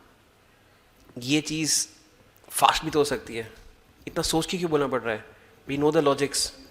हाँ sir, expecting एकदम फटाक से बोलेंगे. According to section 42, 2 clause 42. clause 42, foreign company. Foreign company is a company incorporated outside India, but has place of business in India, whether by itself or through an agent, physically or through electronic mode, and conducts business activity in India. एक word miss करा सिर्फ आपने, body corporate. Company or body corporate, माशाल्लाह. ठीक है, मोटा मोटी पूरी क्लास को समझ में आ गया. सो बेसिकली आपको समझाना चाहिए हमारा तरीका पढ़ने का यही होने वाला है. आपको लॉजिक सिखाएंगे, फिर आपको रट्टा मारवाएंगे. ठीक है, सिर्फ रट्टा मारा फेल, सिर्फ लॉजिक समझा तो भी फेल. मैं आपको बताऊँ, लास्ट टाइम जो था आपका सितंबर वाला, पूरा क्वेश्चन में वॉज स्ट्रेट फॉरवर्ड. सीधा सीधा थियरी में क्वेश्चन पूछे थे, इसका मतलब क्या, इसका मतलब क्या. जो बच्चा रट्टा मार के गया ना, वो पास हो गया. जो लॉजिक से पढ़ के गया ना, वो सोच सोच के लिख रहा है कि हाँ इसमें, जैसे दीदी कर रही थी अभी लॉजिक से सिर्फ, कि हाँ ऐसा था ऐसा, उसका पेपर ही छूट जाएगा. जो जनवरी का पेपर आया, that was outright tricky paper. तो जो रट्टा मारने आया उसके 20 मार्क भी नहीं आए, फेल. जो लॉजिकली पढ़ के गया वो सॉल्व करके आ पाया. तो आप सिर्फ लॉजिकली पढ़ोगे तो भी फेल, सिर्फ रट्टा मारोगे तो भी फेल. आपको दोनों करना पड़ेगा. पहले लॉजिकली सब चीज़ों को समझा, फिर रट्टा मारा. तो एग्जाम में ट्रिकी पेपर है कि सिंपल पेपर है, we are in a safe zone. तो we done with second definition of the day, which is foreign company. 2 clause 42. Company हो गया, फॉरेन कंपनी हो गया, 2 सेक्शन हमारे खत्म हो गए. ठीक है, आगे बढ़ते हैं, कुछ डिफिकल्ट करते हैं. इजी नहीं करना, कुछ डिफिकल्ट करना है. मैं मूव करूँ towards a very important question for exam point of view, which is this.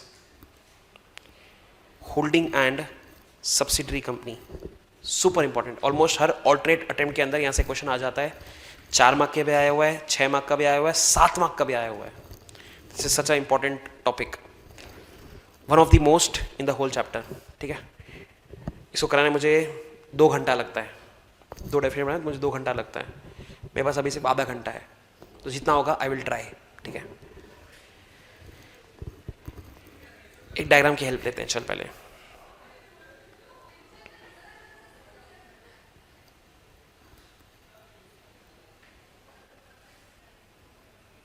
मैंने एक बड़ा बॉक्स बनाया, कुछ कॉपी नहीं करना, सिर्फ लॉजिकली सुनना है. वहाँ पे लिखा एच. एच मतलब होल्डिंग कंपनी, ऐसे एच लिमिटेड लिख देता हूँ. ठीक है, यहाँ बनाया एक छोटा सा बॉक्स, लिखा मैंने वहाँ पे एस लिमिटेड, मतलब सब्सिडरी कंपनी. सर छोटा बॉक्स क्यों बनाया? बिकॉज वो दबा हुआ कंपनी है, दबा हुआ. सर दबा हुआ कंपनी क्यों है? लॉ मेकर ने डेफिनेशन में लिखा हुआ है होल्डिंग कंपनी के लिए कि सर होल्डिंग कंपनी इस कंपनी का, first point, controls the composition of board of directors. मतलब क्या होता है पता नहीं सीखा मैंने अब तक. फिर नीचे लिखता है और. नंबर 2,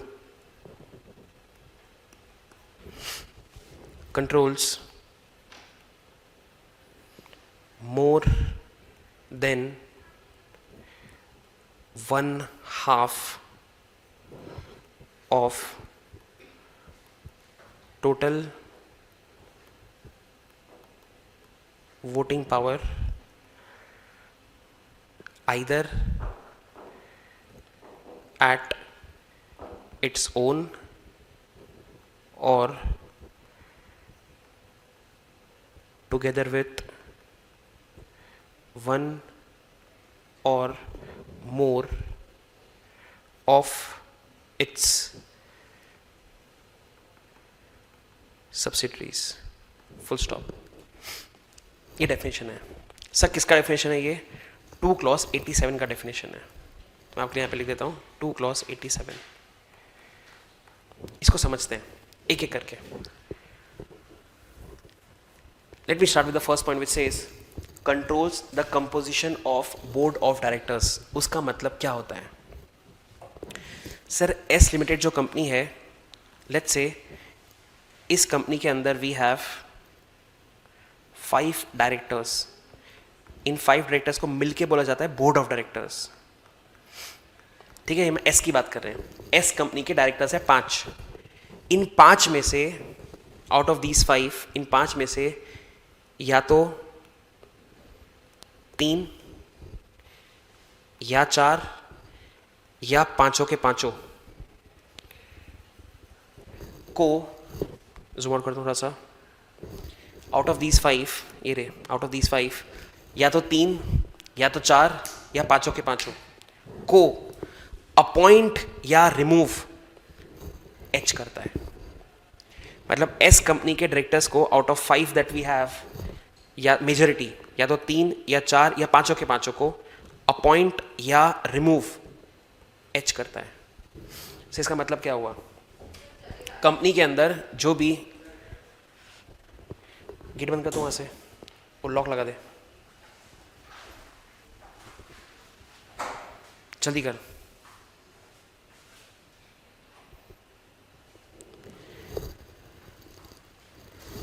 एग्जाम्पल लेते हैं, मतलब समझते हैं। सर एस कंपनी के अंदर, एस कंपनी की बात कर रहा हूँ, क्या करना है, कैसे करना है, I think we all know this already.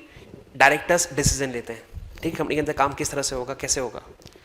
अब अगर एस कंपनी के डायरेक्टर्स को अपॉइंट या रिमूव मेजोरिटी को एच कर रहा है, इसका मतलब ये हुआ कि एस में जो भी होगा वो एच के कंट्रोल में ही तो है, क्योंकि वहाँ पे जो आदमी काम कर रहे हैं उनको मैं ही अपॉइंट या रिमूव करता हूँ, वो भी मेजोरिटी को। मतलब एस दबा हुआ कंपनी हुआ और एच ताकतवर कंपनी हुआ, क्योंकि एस के अंदर का कामकाज इनडायरेक्टली एच संभाल रहा है। ठीक है, when we happen to talk about board of directors. ठीक है सर, बीच में लिखा मैंने और, एंड नहीं है, और है। दूसरा भी एक पॉइंट है सर, या तो ऐसा होगा या तो ऐसा होगा, नीचे वाला समझने की ट्राई करते हैं। I guess we know already कि सर अगर मैं कंपनी का इक्विटी शेयर होल्डर हूं तो मुझे वोटिंग पावर मिलता है। I can vote at the meeting, being a member, being the मालिक ऑफ द कंपनी। अब सपोज एस कंपनी के अंदर टोटल नंबर ऑफ शेयर्स 100 है, 100 shares, which basically means 100 votes, 100 votes. Now sir out of these 100 votes हमने यहाँ पे लिखा more than 1/2, मतलब मोर देन 50% एच के पास है। मतलब सर 100 शेयर्स में से लेट्स से 51 शेयर्स एच के पास है, मतलब 100 वोट में से 51 वोट्स एच के पास है। मतलब सर यहाँ पे जो भी डिसीजन लिया जाएगा यहाँ पे आउट ऑफ दीज 100 शेयर्स, अगर 51 शेयर्स वहाँ पे हैं तो जैसा एच बोलेगा वैसे तो यहाँ पे होगा, बिकॉज वोटिंग होगी तो वोटिंग में मेजोरिटी शेयर्स मैं होल्ड कर रहा हूँ, तो जैसा मैं बोलूँगा वैसा ही होगा। तो अब दोनों केस में एनालाइज करके देखो, ये कंपनी दबा हुआ है और वो कंपनी दबा रहा है, उसके हिसाब से यहाँ पे काम होता है। कितना ज़्यादा सिंपल है।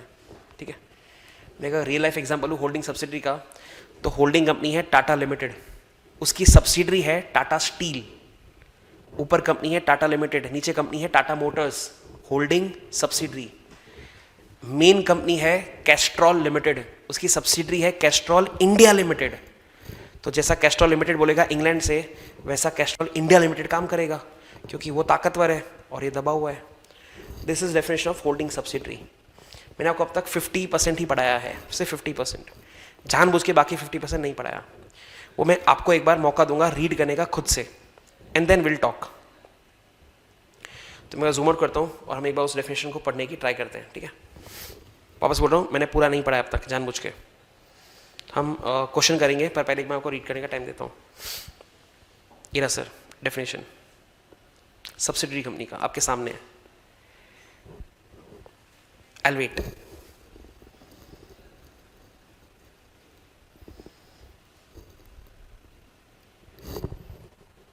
थोड़ा सा कट रहा है, मैं उसको नीचे करता हूँ।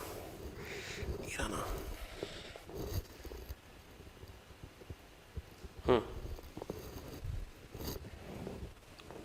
रीड कर सकता हूँ एक बार।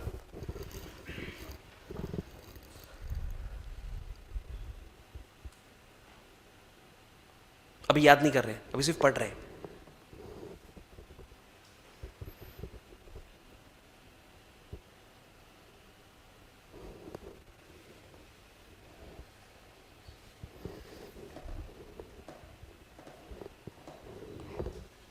ठीक है, थोड़ा सा नीचे जाते हैं, जो हमने पढ़ा उसको एक बार डिस्कस करते हैं। ये वाला point sir, the composition of companies board of directors shall be deemed to be controlled by another company if that other company मतलब holding company by exercise of some power exercisable by it at its discretion can appoint or remove all or majority of the directors।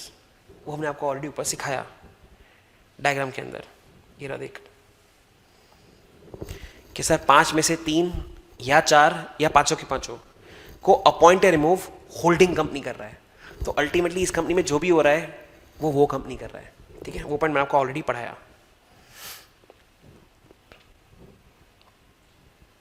ठीक है। एक point और बाकी है, आप एक बार और रीड कर सकते हो जिससे मैं आपको जो क्वेश्चन दूं वो आप शायद कर सको। मैंने अब तक पूरा नहीं पढ़ाया, I still wait for you to read it one more time may be.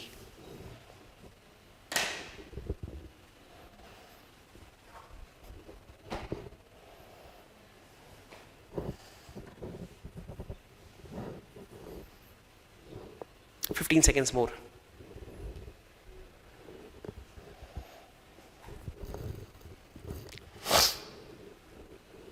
Time up, minimise करता हूँ। देख मेरे फोल्डर्स बने हुए हैं, C A foundation, C S inter, C S foundation, C S inter, बाजू में सी ए फाइनल। तो मैं फाउंडेशन का फोल्डर ओपन करता हूँ, उस फोल्डर में आपको एक फोल्डर दिखेगा लॉ बैंक करके, मैं इसको ओपन करता हूँ। इससे मुझे फर्दर 3 फोल्डर दिख रहे हैं, MTP मतलब मॉक टेस्ट पेपर्स, फिर पास्ट पेपर्स, सबको समझ में आता है उसका मतलब, और फिर RTP मतलब रिवीजन टेस्ट पेपर्स।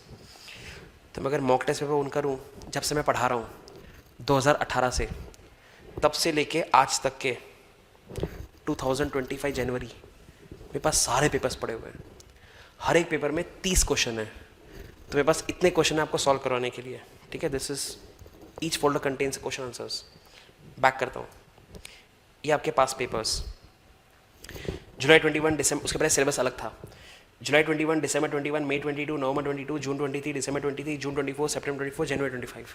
हर एक पेपर मेरे पास है जो अपन क्लास में सॉल्व करेंगे। एंड लास्ट में इट इज RTP, अगेन मई 18 से स्टार्ट हो रहा है। ये सब हमको क्लास के अंदर करना है। What we will do is always till the end of the syllabus हम एक कंसेप्ट करेंगे और फटाक से उसका क्वेश्चन कर लेंगे, सो दैट हमको इतना समझ में आए कि यार एग्जाम में किस तरह से क्वेश्चन आता है, बिकॉज आपको तो पता ही नहीं है सब एग्जाम में किस तरह के क्वेश्चन पूछते हैं वो लोग। तो what we will do is हम फटाक से एक फॉरेन कंपनी का क्वेश्चन करना है अपन को, और एक सब्सिडी कंपनी का क्वेश्चन करना है अपन को। पेपर में निकालता हूँ फटाक से क्वेश्चन कहाँ पे आया था, आई थिंक दिसंबर 23 में आया था। I just search it. मेरे पास हर अटेम्प्ट का कौन से क्वेश्चन का कौन सा सब क्वेश्चन कहाँ से आया था, मेरे पास एक लिस्ट बनी हुई है जो मैंने बनाई है। तो I just search holding subsidy का क्वेश्चन आपके लिए, उसको अपन सॉल्व करते हैं। एक पहले मिल गया, वो कर लेते हैं। नवंबर 22 क्वेश्चन नंबर 6 का C, ये एग्जाम का पेपर है। क्वेश्चन 6C ये रहा सर, 3 मार्क का question based upon what we did today. Start करते हैं। हाँ दीदी ब्लैक, आपसे स्टार्ट करते हैं। पहले क्वेश्चन रीड करो आराम से, जोर से, फिर अपन बात करते हैं। Start, speak out fast. See, पागल लड़की, ठीक है। क्वेश्चन पढ़ के आपको कंक्लूजन में जंप नहीं मारना, पहले तो देख उसने तुझसे पूछा क्या है। बीकॉम की मेंटलिटी से अपन सी की मेंटलिटी में आ रहे हैं। उसने आपसे 2 क्वेश्चन पूछे हैं, उसने आपसे फॉरेन कंपनी का डेफिनेशन भी पूछा है, और उसने आपको एक केस भी बना के दिया है। तो 3 मार्क के क्वेश्चन में से 1 मार्क होगा डेफिनेशन का, जो हमको आता है, रात को 2 बजे भी बोल सकते हैं आप तो, और 2 मार्क मिलेगा मुझे उस केस स्टडी का। अब केस स्टडी में आप लॉजिकली देखो तो उसने आपको बताया कि सर इनकॉर्पोरेटेड इन सिंगापुर, मतलब मैं ऐसा बोल सकता हूँ कि फर्स्ट कंडीशन सेटिस्फाई हो गया, क्योंकि first condition was incorporated outside India, ये इनकॉर्पोरेटेड सिंगापुर है माशाल्लाह। फिर आगे उसने लिखा having an office in Pune, मतलब प्लेस ऑफ बिजनेस इंडिया के अंदर है। बिजनेस एक्टिविटी का कुछ बोला नहीं है, बट कितना ऑफिस उसने बोला, ऑफिस इन पुणे, मतलब उसका place of business and business activity Pune में ही हुआ। तो पैदा इंडिया के बाहर, प्लेस ऑफ बिजनेस इंडिया में, इनडायरेक्टली बिजनेस एक्टिविटी भी अगर इंडिया में, मतलब वो फॉरेन कंपनी हो गया। तो 1 मार्क मिलेगा मुझे डेफिनेशन लिखने का जो हमने अभी याद करा, और 2 मार्क मिलेगा मुझे बेसिकली ये लिखने का कि केस के अंदर हो क्या रहा है। हम एक बार आंसर देखते हैं फटाक से उसका। सी एग्जाम का क्वेश्चन था ये। आप रीड कर सकते हो एक बार, तब तक मैं दूसरा क्वेश्चन निकाल लेता हूँ। Make it fast.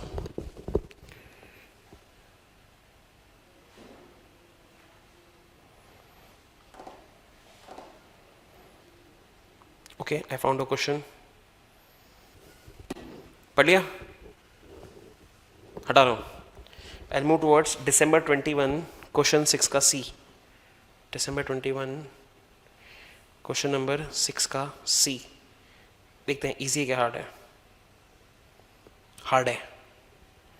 ये हमारा आज का लास्ट क्वेश्चन होगा, because it is very difficult. Will take 15-20 minutes. मैं जूम करता हूँ आपके लिए।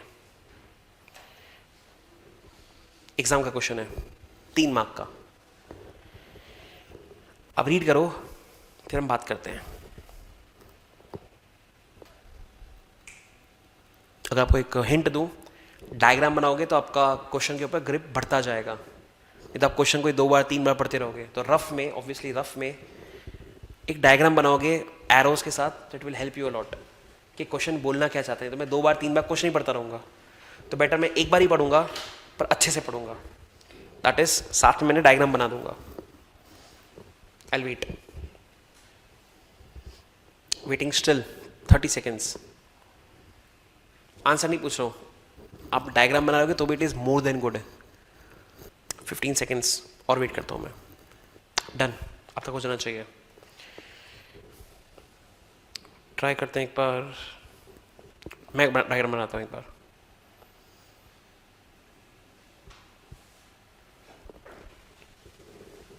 फोकस करना।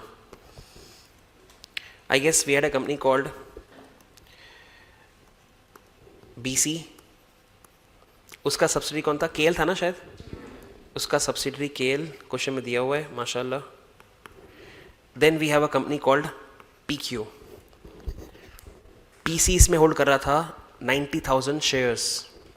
अगर डायग्राम बनाया आपने तो KL इसमें होल्ड कर रहा था 60,000 शेयर्स। Okay, 70,000 shares. PQ के खुद के शेयर्स थे 3 lakh. Now the question is, sir क्या PQ, लिखता हूँ आपके लिए, क्या PQ BC का सब्सिडरी है कि नहीं? ये उसने आपसे क्वेश्चन पूछा है, ठीक है। और मैंने आपको जानबूझ के अब तक ये एलिमेंट पढ़ाया ही नहीं है। सर डेफिनेशन क्या बोल रहा था?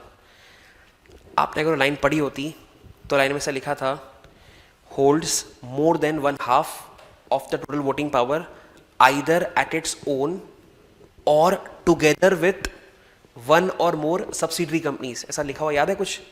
इसका मतलब क्या हुआ कि सर BC खुद 90,000 होल्ड कर रहा है एंड अपनी सब्सिडरी के थ्रू 70,000 होल्ड कर रहा है।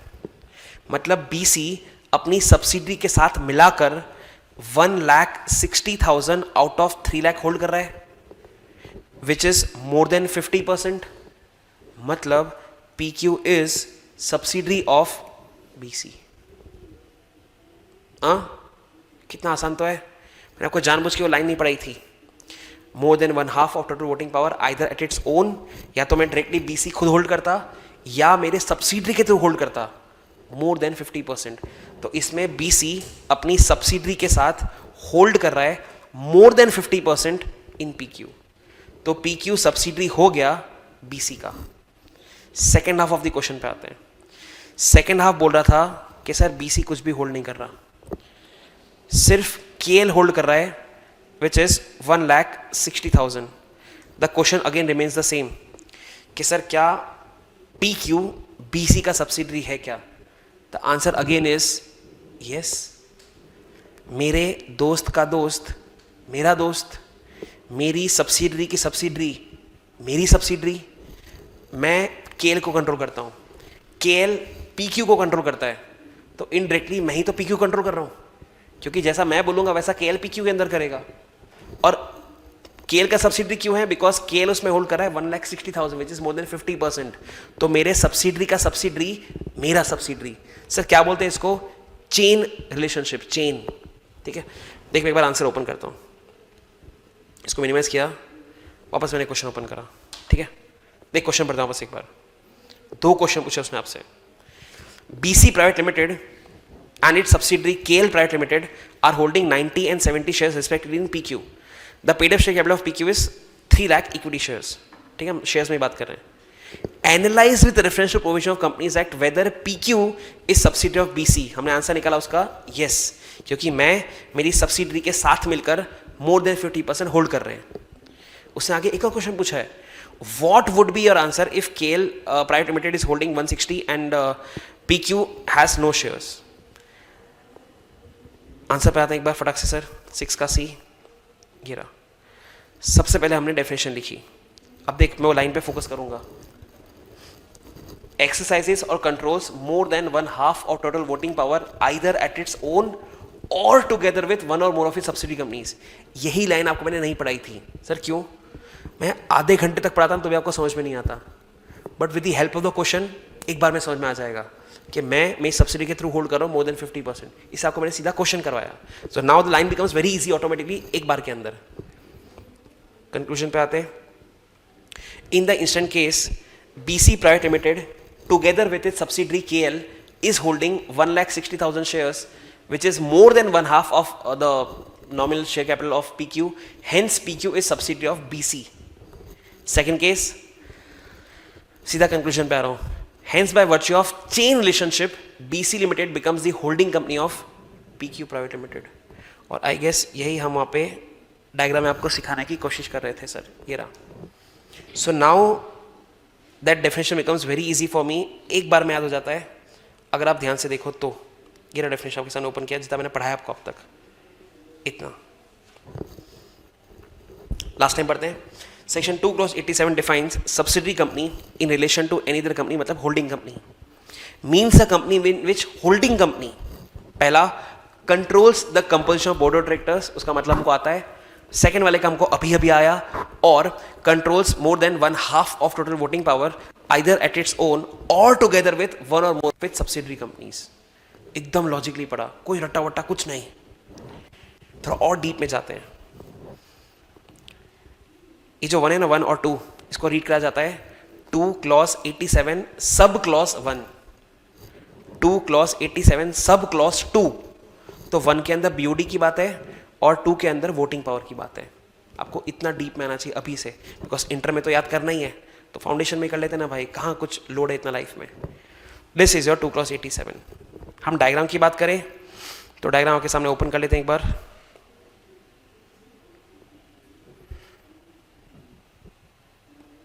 जो मैंने ड्रॉ करा आपके सामने अभी, ये रहा सर. देख आपने यही बनाया.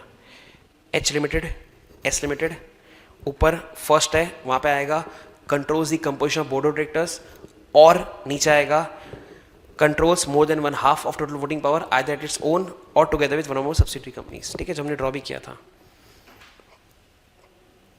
तो आपको चाहिए तो आप साथ साथ में ड्रॉ कर सकते हो. मैं यहाँ पे लिख देता हूँ. ये अपन कर रहे हैं सब्सिडरी कंपनी का डेफिनेशन. ठीक है, तो आई राइट डाउन यहाँ पे कंट्रोल्स. ठीक है, एरो देख लेना, एरो ऐसे जा रहा है. Controls the composition of board of directors और कंट्रोल्स मोर देन 287. पीछे क्या देख रहा है? 287 बस.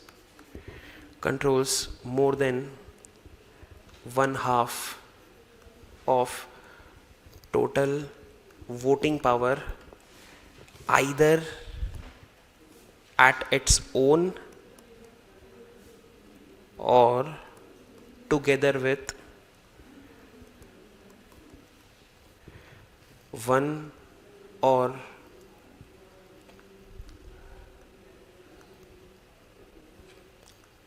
subsidiaries. Done. लॉजिकली डेफिनेशन खत्म किया अपन ने, लॉजिकली। अभी तक रट्टा नहीं मारा है, समझा है सिर्फ।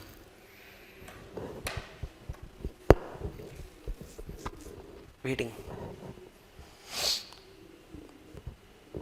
2 क्लॉज 87 लिख रहे हो आप, हेडिंग नहीं डाल तो हेडिंग डाल देना। 2 क्लॉज 87 सब्सिडरी कंपनी का डेफिनेशन।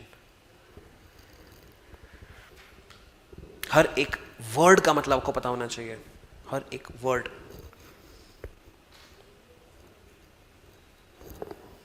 Waiting still 15 seconds. और इसको हटा दूंगा, हटा रहा हूँ। वाइट दीदी लिख दिया तूने? ओ वाइट दीदी जल्दी कर, जल्दी कर।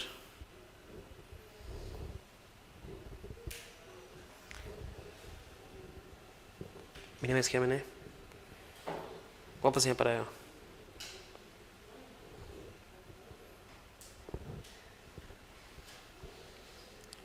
सब्सिडी हमने कवर करा यहाँ से लेके यहाँ तक। अभी इसमें 1-2 पॉइंट बचे हुए हैं, मैं होल्डिंग पे जाता हूँ। एकदम आसान डेफिनेशन। हिंदी में बोलूँ तो सर होल्डिंग कंपनी का मतलब वो कंपनी जिसकी सब्सिडरी कंपनी होती है, फुल स्टॉप। इतना सा डेफिनेशन। वापस बोलता हूँ, हिंदी में बोलता हूँ। होल्डिंग कंपनी वो कंपनी जिसका सब्सिडरी कंपनी होता है, उसको आपको बस इंग्लिश में करना है। Holding company in relation to any other company which is that is to say subsidiary company is a company of which such company are subsidiary companies. देख मैं जूम आउट करता हूँ। 246 पढ़ रहे हैं। Holding a subsidiary company in related terms, a company is a holding company in relation to one or more other companies, means a company of which such companies are subsidiary companies। मतलब एकदम ही घटिया definition हो गया कि sir holding company वो जिसकी subsidiary company होती है।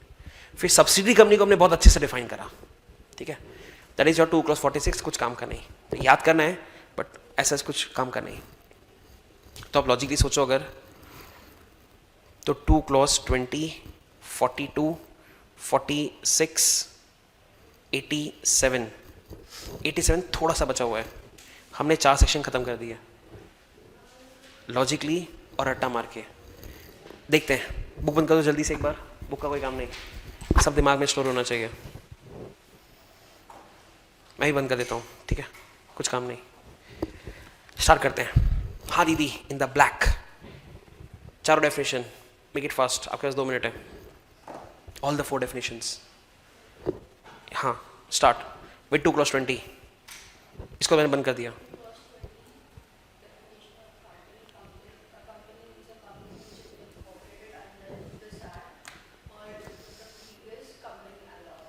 माशाअल्लाह। 242। बाकी सबका रिवीजन होगा। हाँ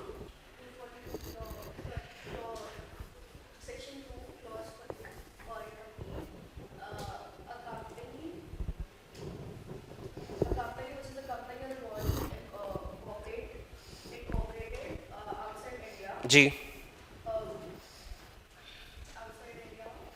which has place, antonyms,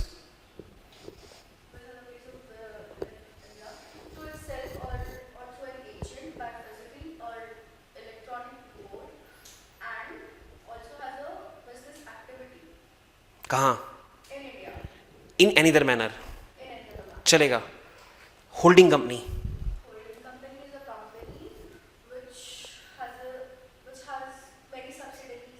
which has subsidiary company चलेगा। Subsidiary company in which the holding company composition of BOD चलेगा, पहली बार कर रहे हैं चलेगा। और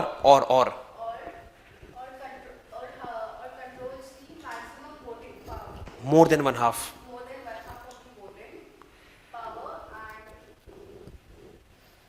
वोटिंग पावर कंट्रोल कैसे कर रहे हैं अपन? पहले खुद, या तो मैं या मेरी सब्सिडरी के साथ। English either bye itself or through one और more of its subsidiary companies. हाँ सर, चारों जल्दी जल्दी। Section 2 clause 20 company means a company which is incorporated in this act or in other various company law. फटाक से next. 42 section 2 clause 46 foreign company. 42 42 is foreign company is a company or a holding corporate which is incorporated outside India as a place of business in India, whether by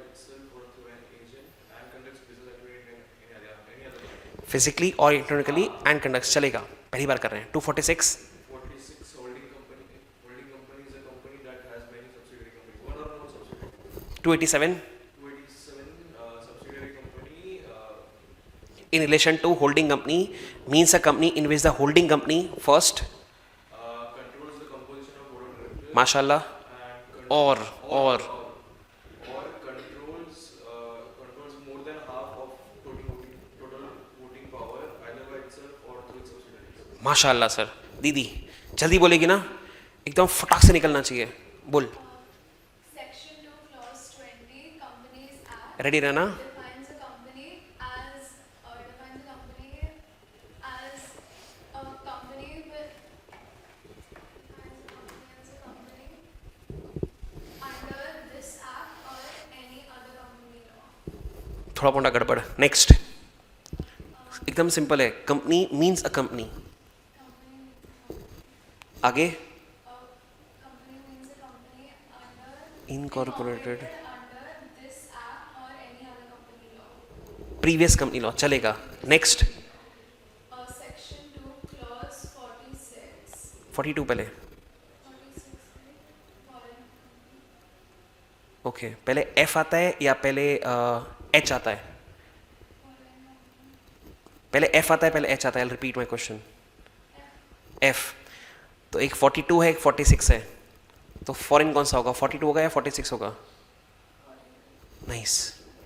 Section 2, Clause 42, a foreign company means a company incorporated in India, means a company or body corporate incorporated outside India, which has a place of business in India very good, by itself or through an agent, physically or electronically, which has business activity in India or in any other manner.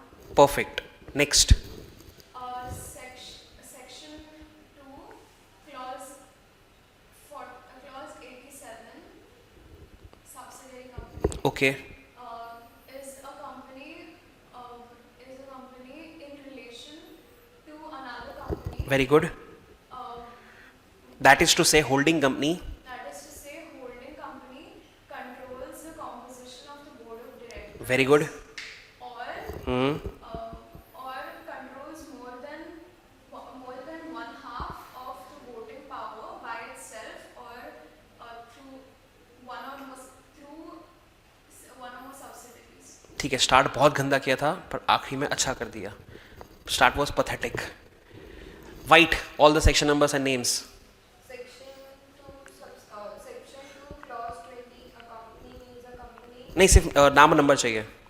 Section 2, Clause 42, foreign company. Section 2, Clause 47, holding company. Sorry, 46, holding company. Section 2, Clause 87, subsidiary. Okay very good. पीछे दीदी, section numbers and names. 2 Clause 20, very good, 2 Clause 42, very good, foreign 2 Clause 46, holding company. Very good, 2 Clause 87, subsidiary. माशाल्लाह। हाँ sir, शुरू हो जाइए। Last bench, 2 clause 20 company according company सिर्फ नाम number. company 2 clause 42 foreign company 2 clause 46 holding company 2 clause 87 subsidiary. आगे नाम number. 2 clause 20 company, 2 clause 42 foreign company, 2 clause 46 holding company, 2 clause 87 subsidiary. सेम। 2 clause 20 company. 2 clause 42 foreign company. Very good 2 clause 46 holding company. जी, 2 clause 87 subsidiary company. माशाल्लाह। आपको मैंने 1.25 घंटा पढ़ाया net, 1 hour 15 minutes।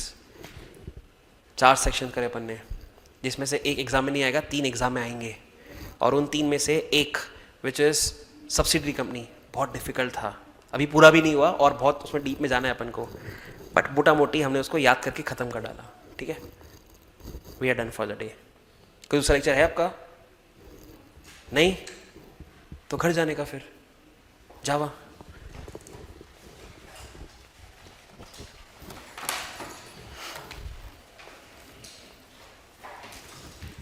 आपके कोई दूसरे दोस्त है नहीं क्या जो सीए कर रहे हैं? हाँ, कहाँ पे वो लोग? पीडीएलसी तो साउथ बॉम्बे में है, यहाँ भी है। उनको लेकर आओ यहाँ पे, बोलना एक बार। उनका लॉ स्टार्ट हुआ? क्लास ही स्टार्ट नहीं हुआ बेवड़े, तो ख़त्म कब होगा फिर? उनसे बात कर, टेल देम यहाँ का if possible to join in, तुम्हारे फ्रेंड्स। दीदी लेकर आना। नहीं कोई दोस्ती नहीं है? माँ कसम, दीदी किसी से बात ही नहीं करती। कोई सी नहीं कर रहा, तो तू ही कर रही है। नाइस। पीछे वाइट मे अटेम्प्ट वाले हैं, पीछे दीदी मे अटेम्प्ट। देखना कोई हो तो ब्रिंग देम इन, ठीक है? जा सकते हैं। Thank you.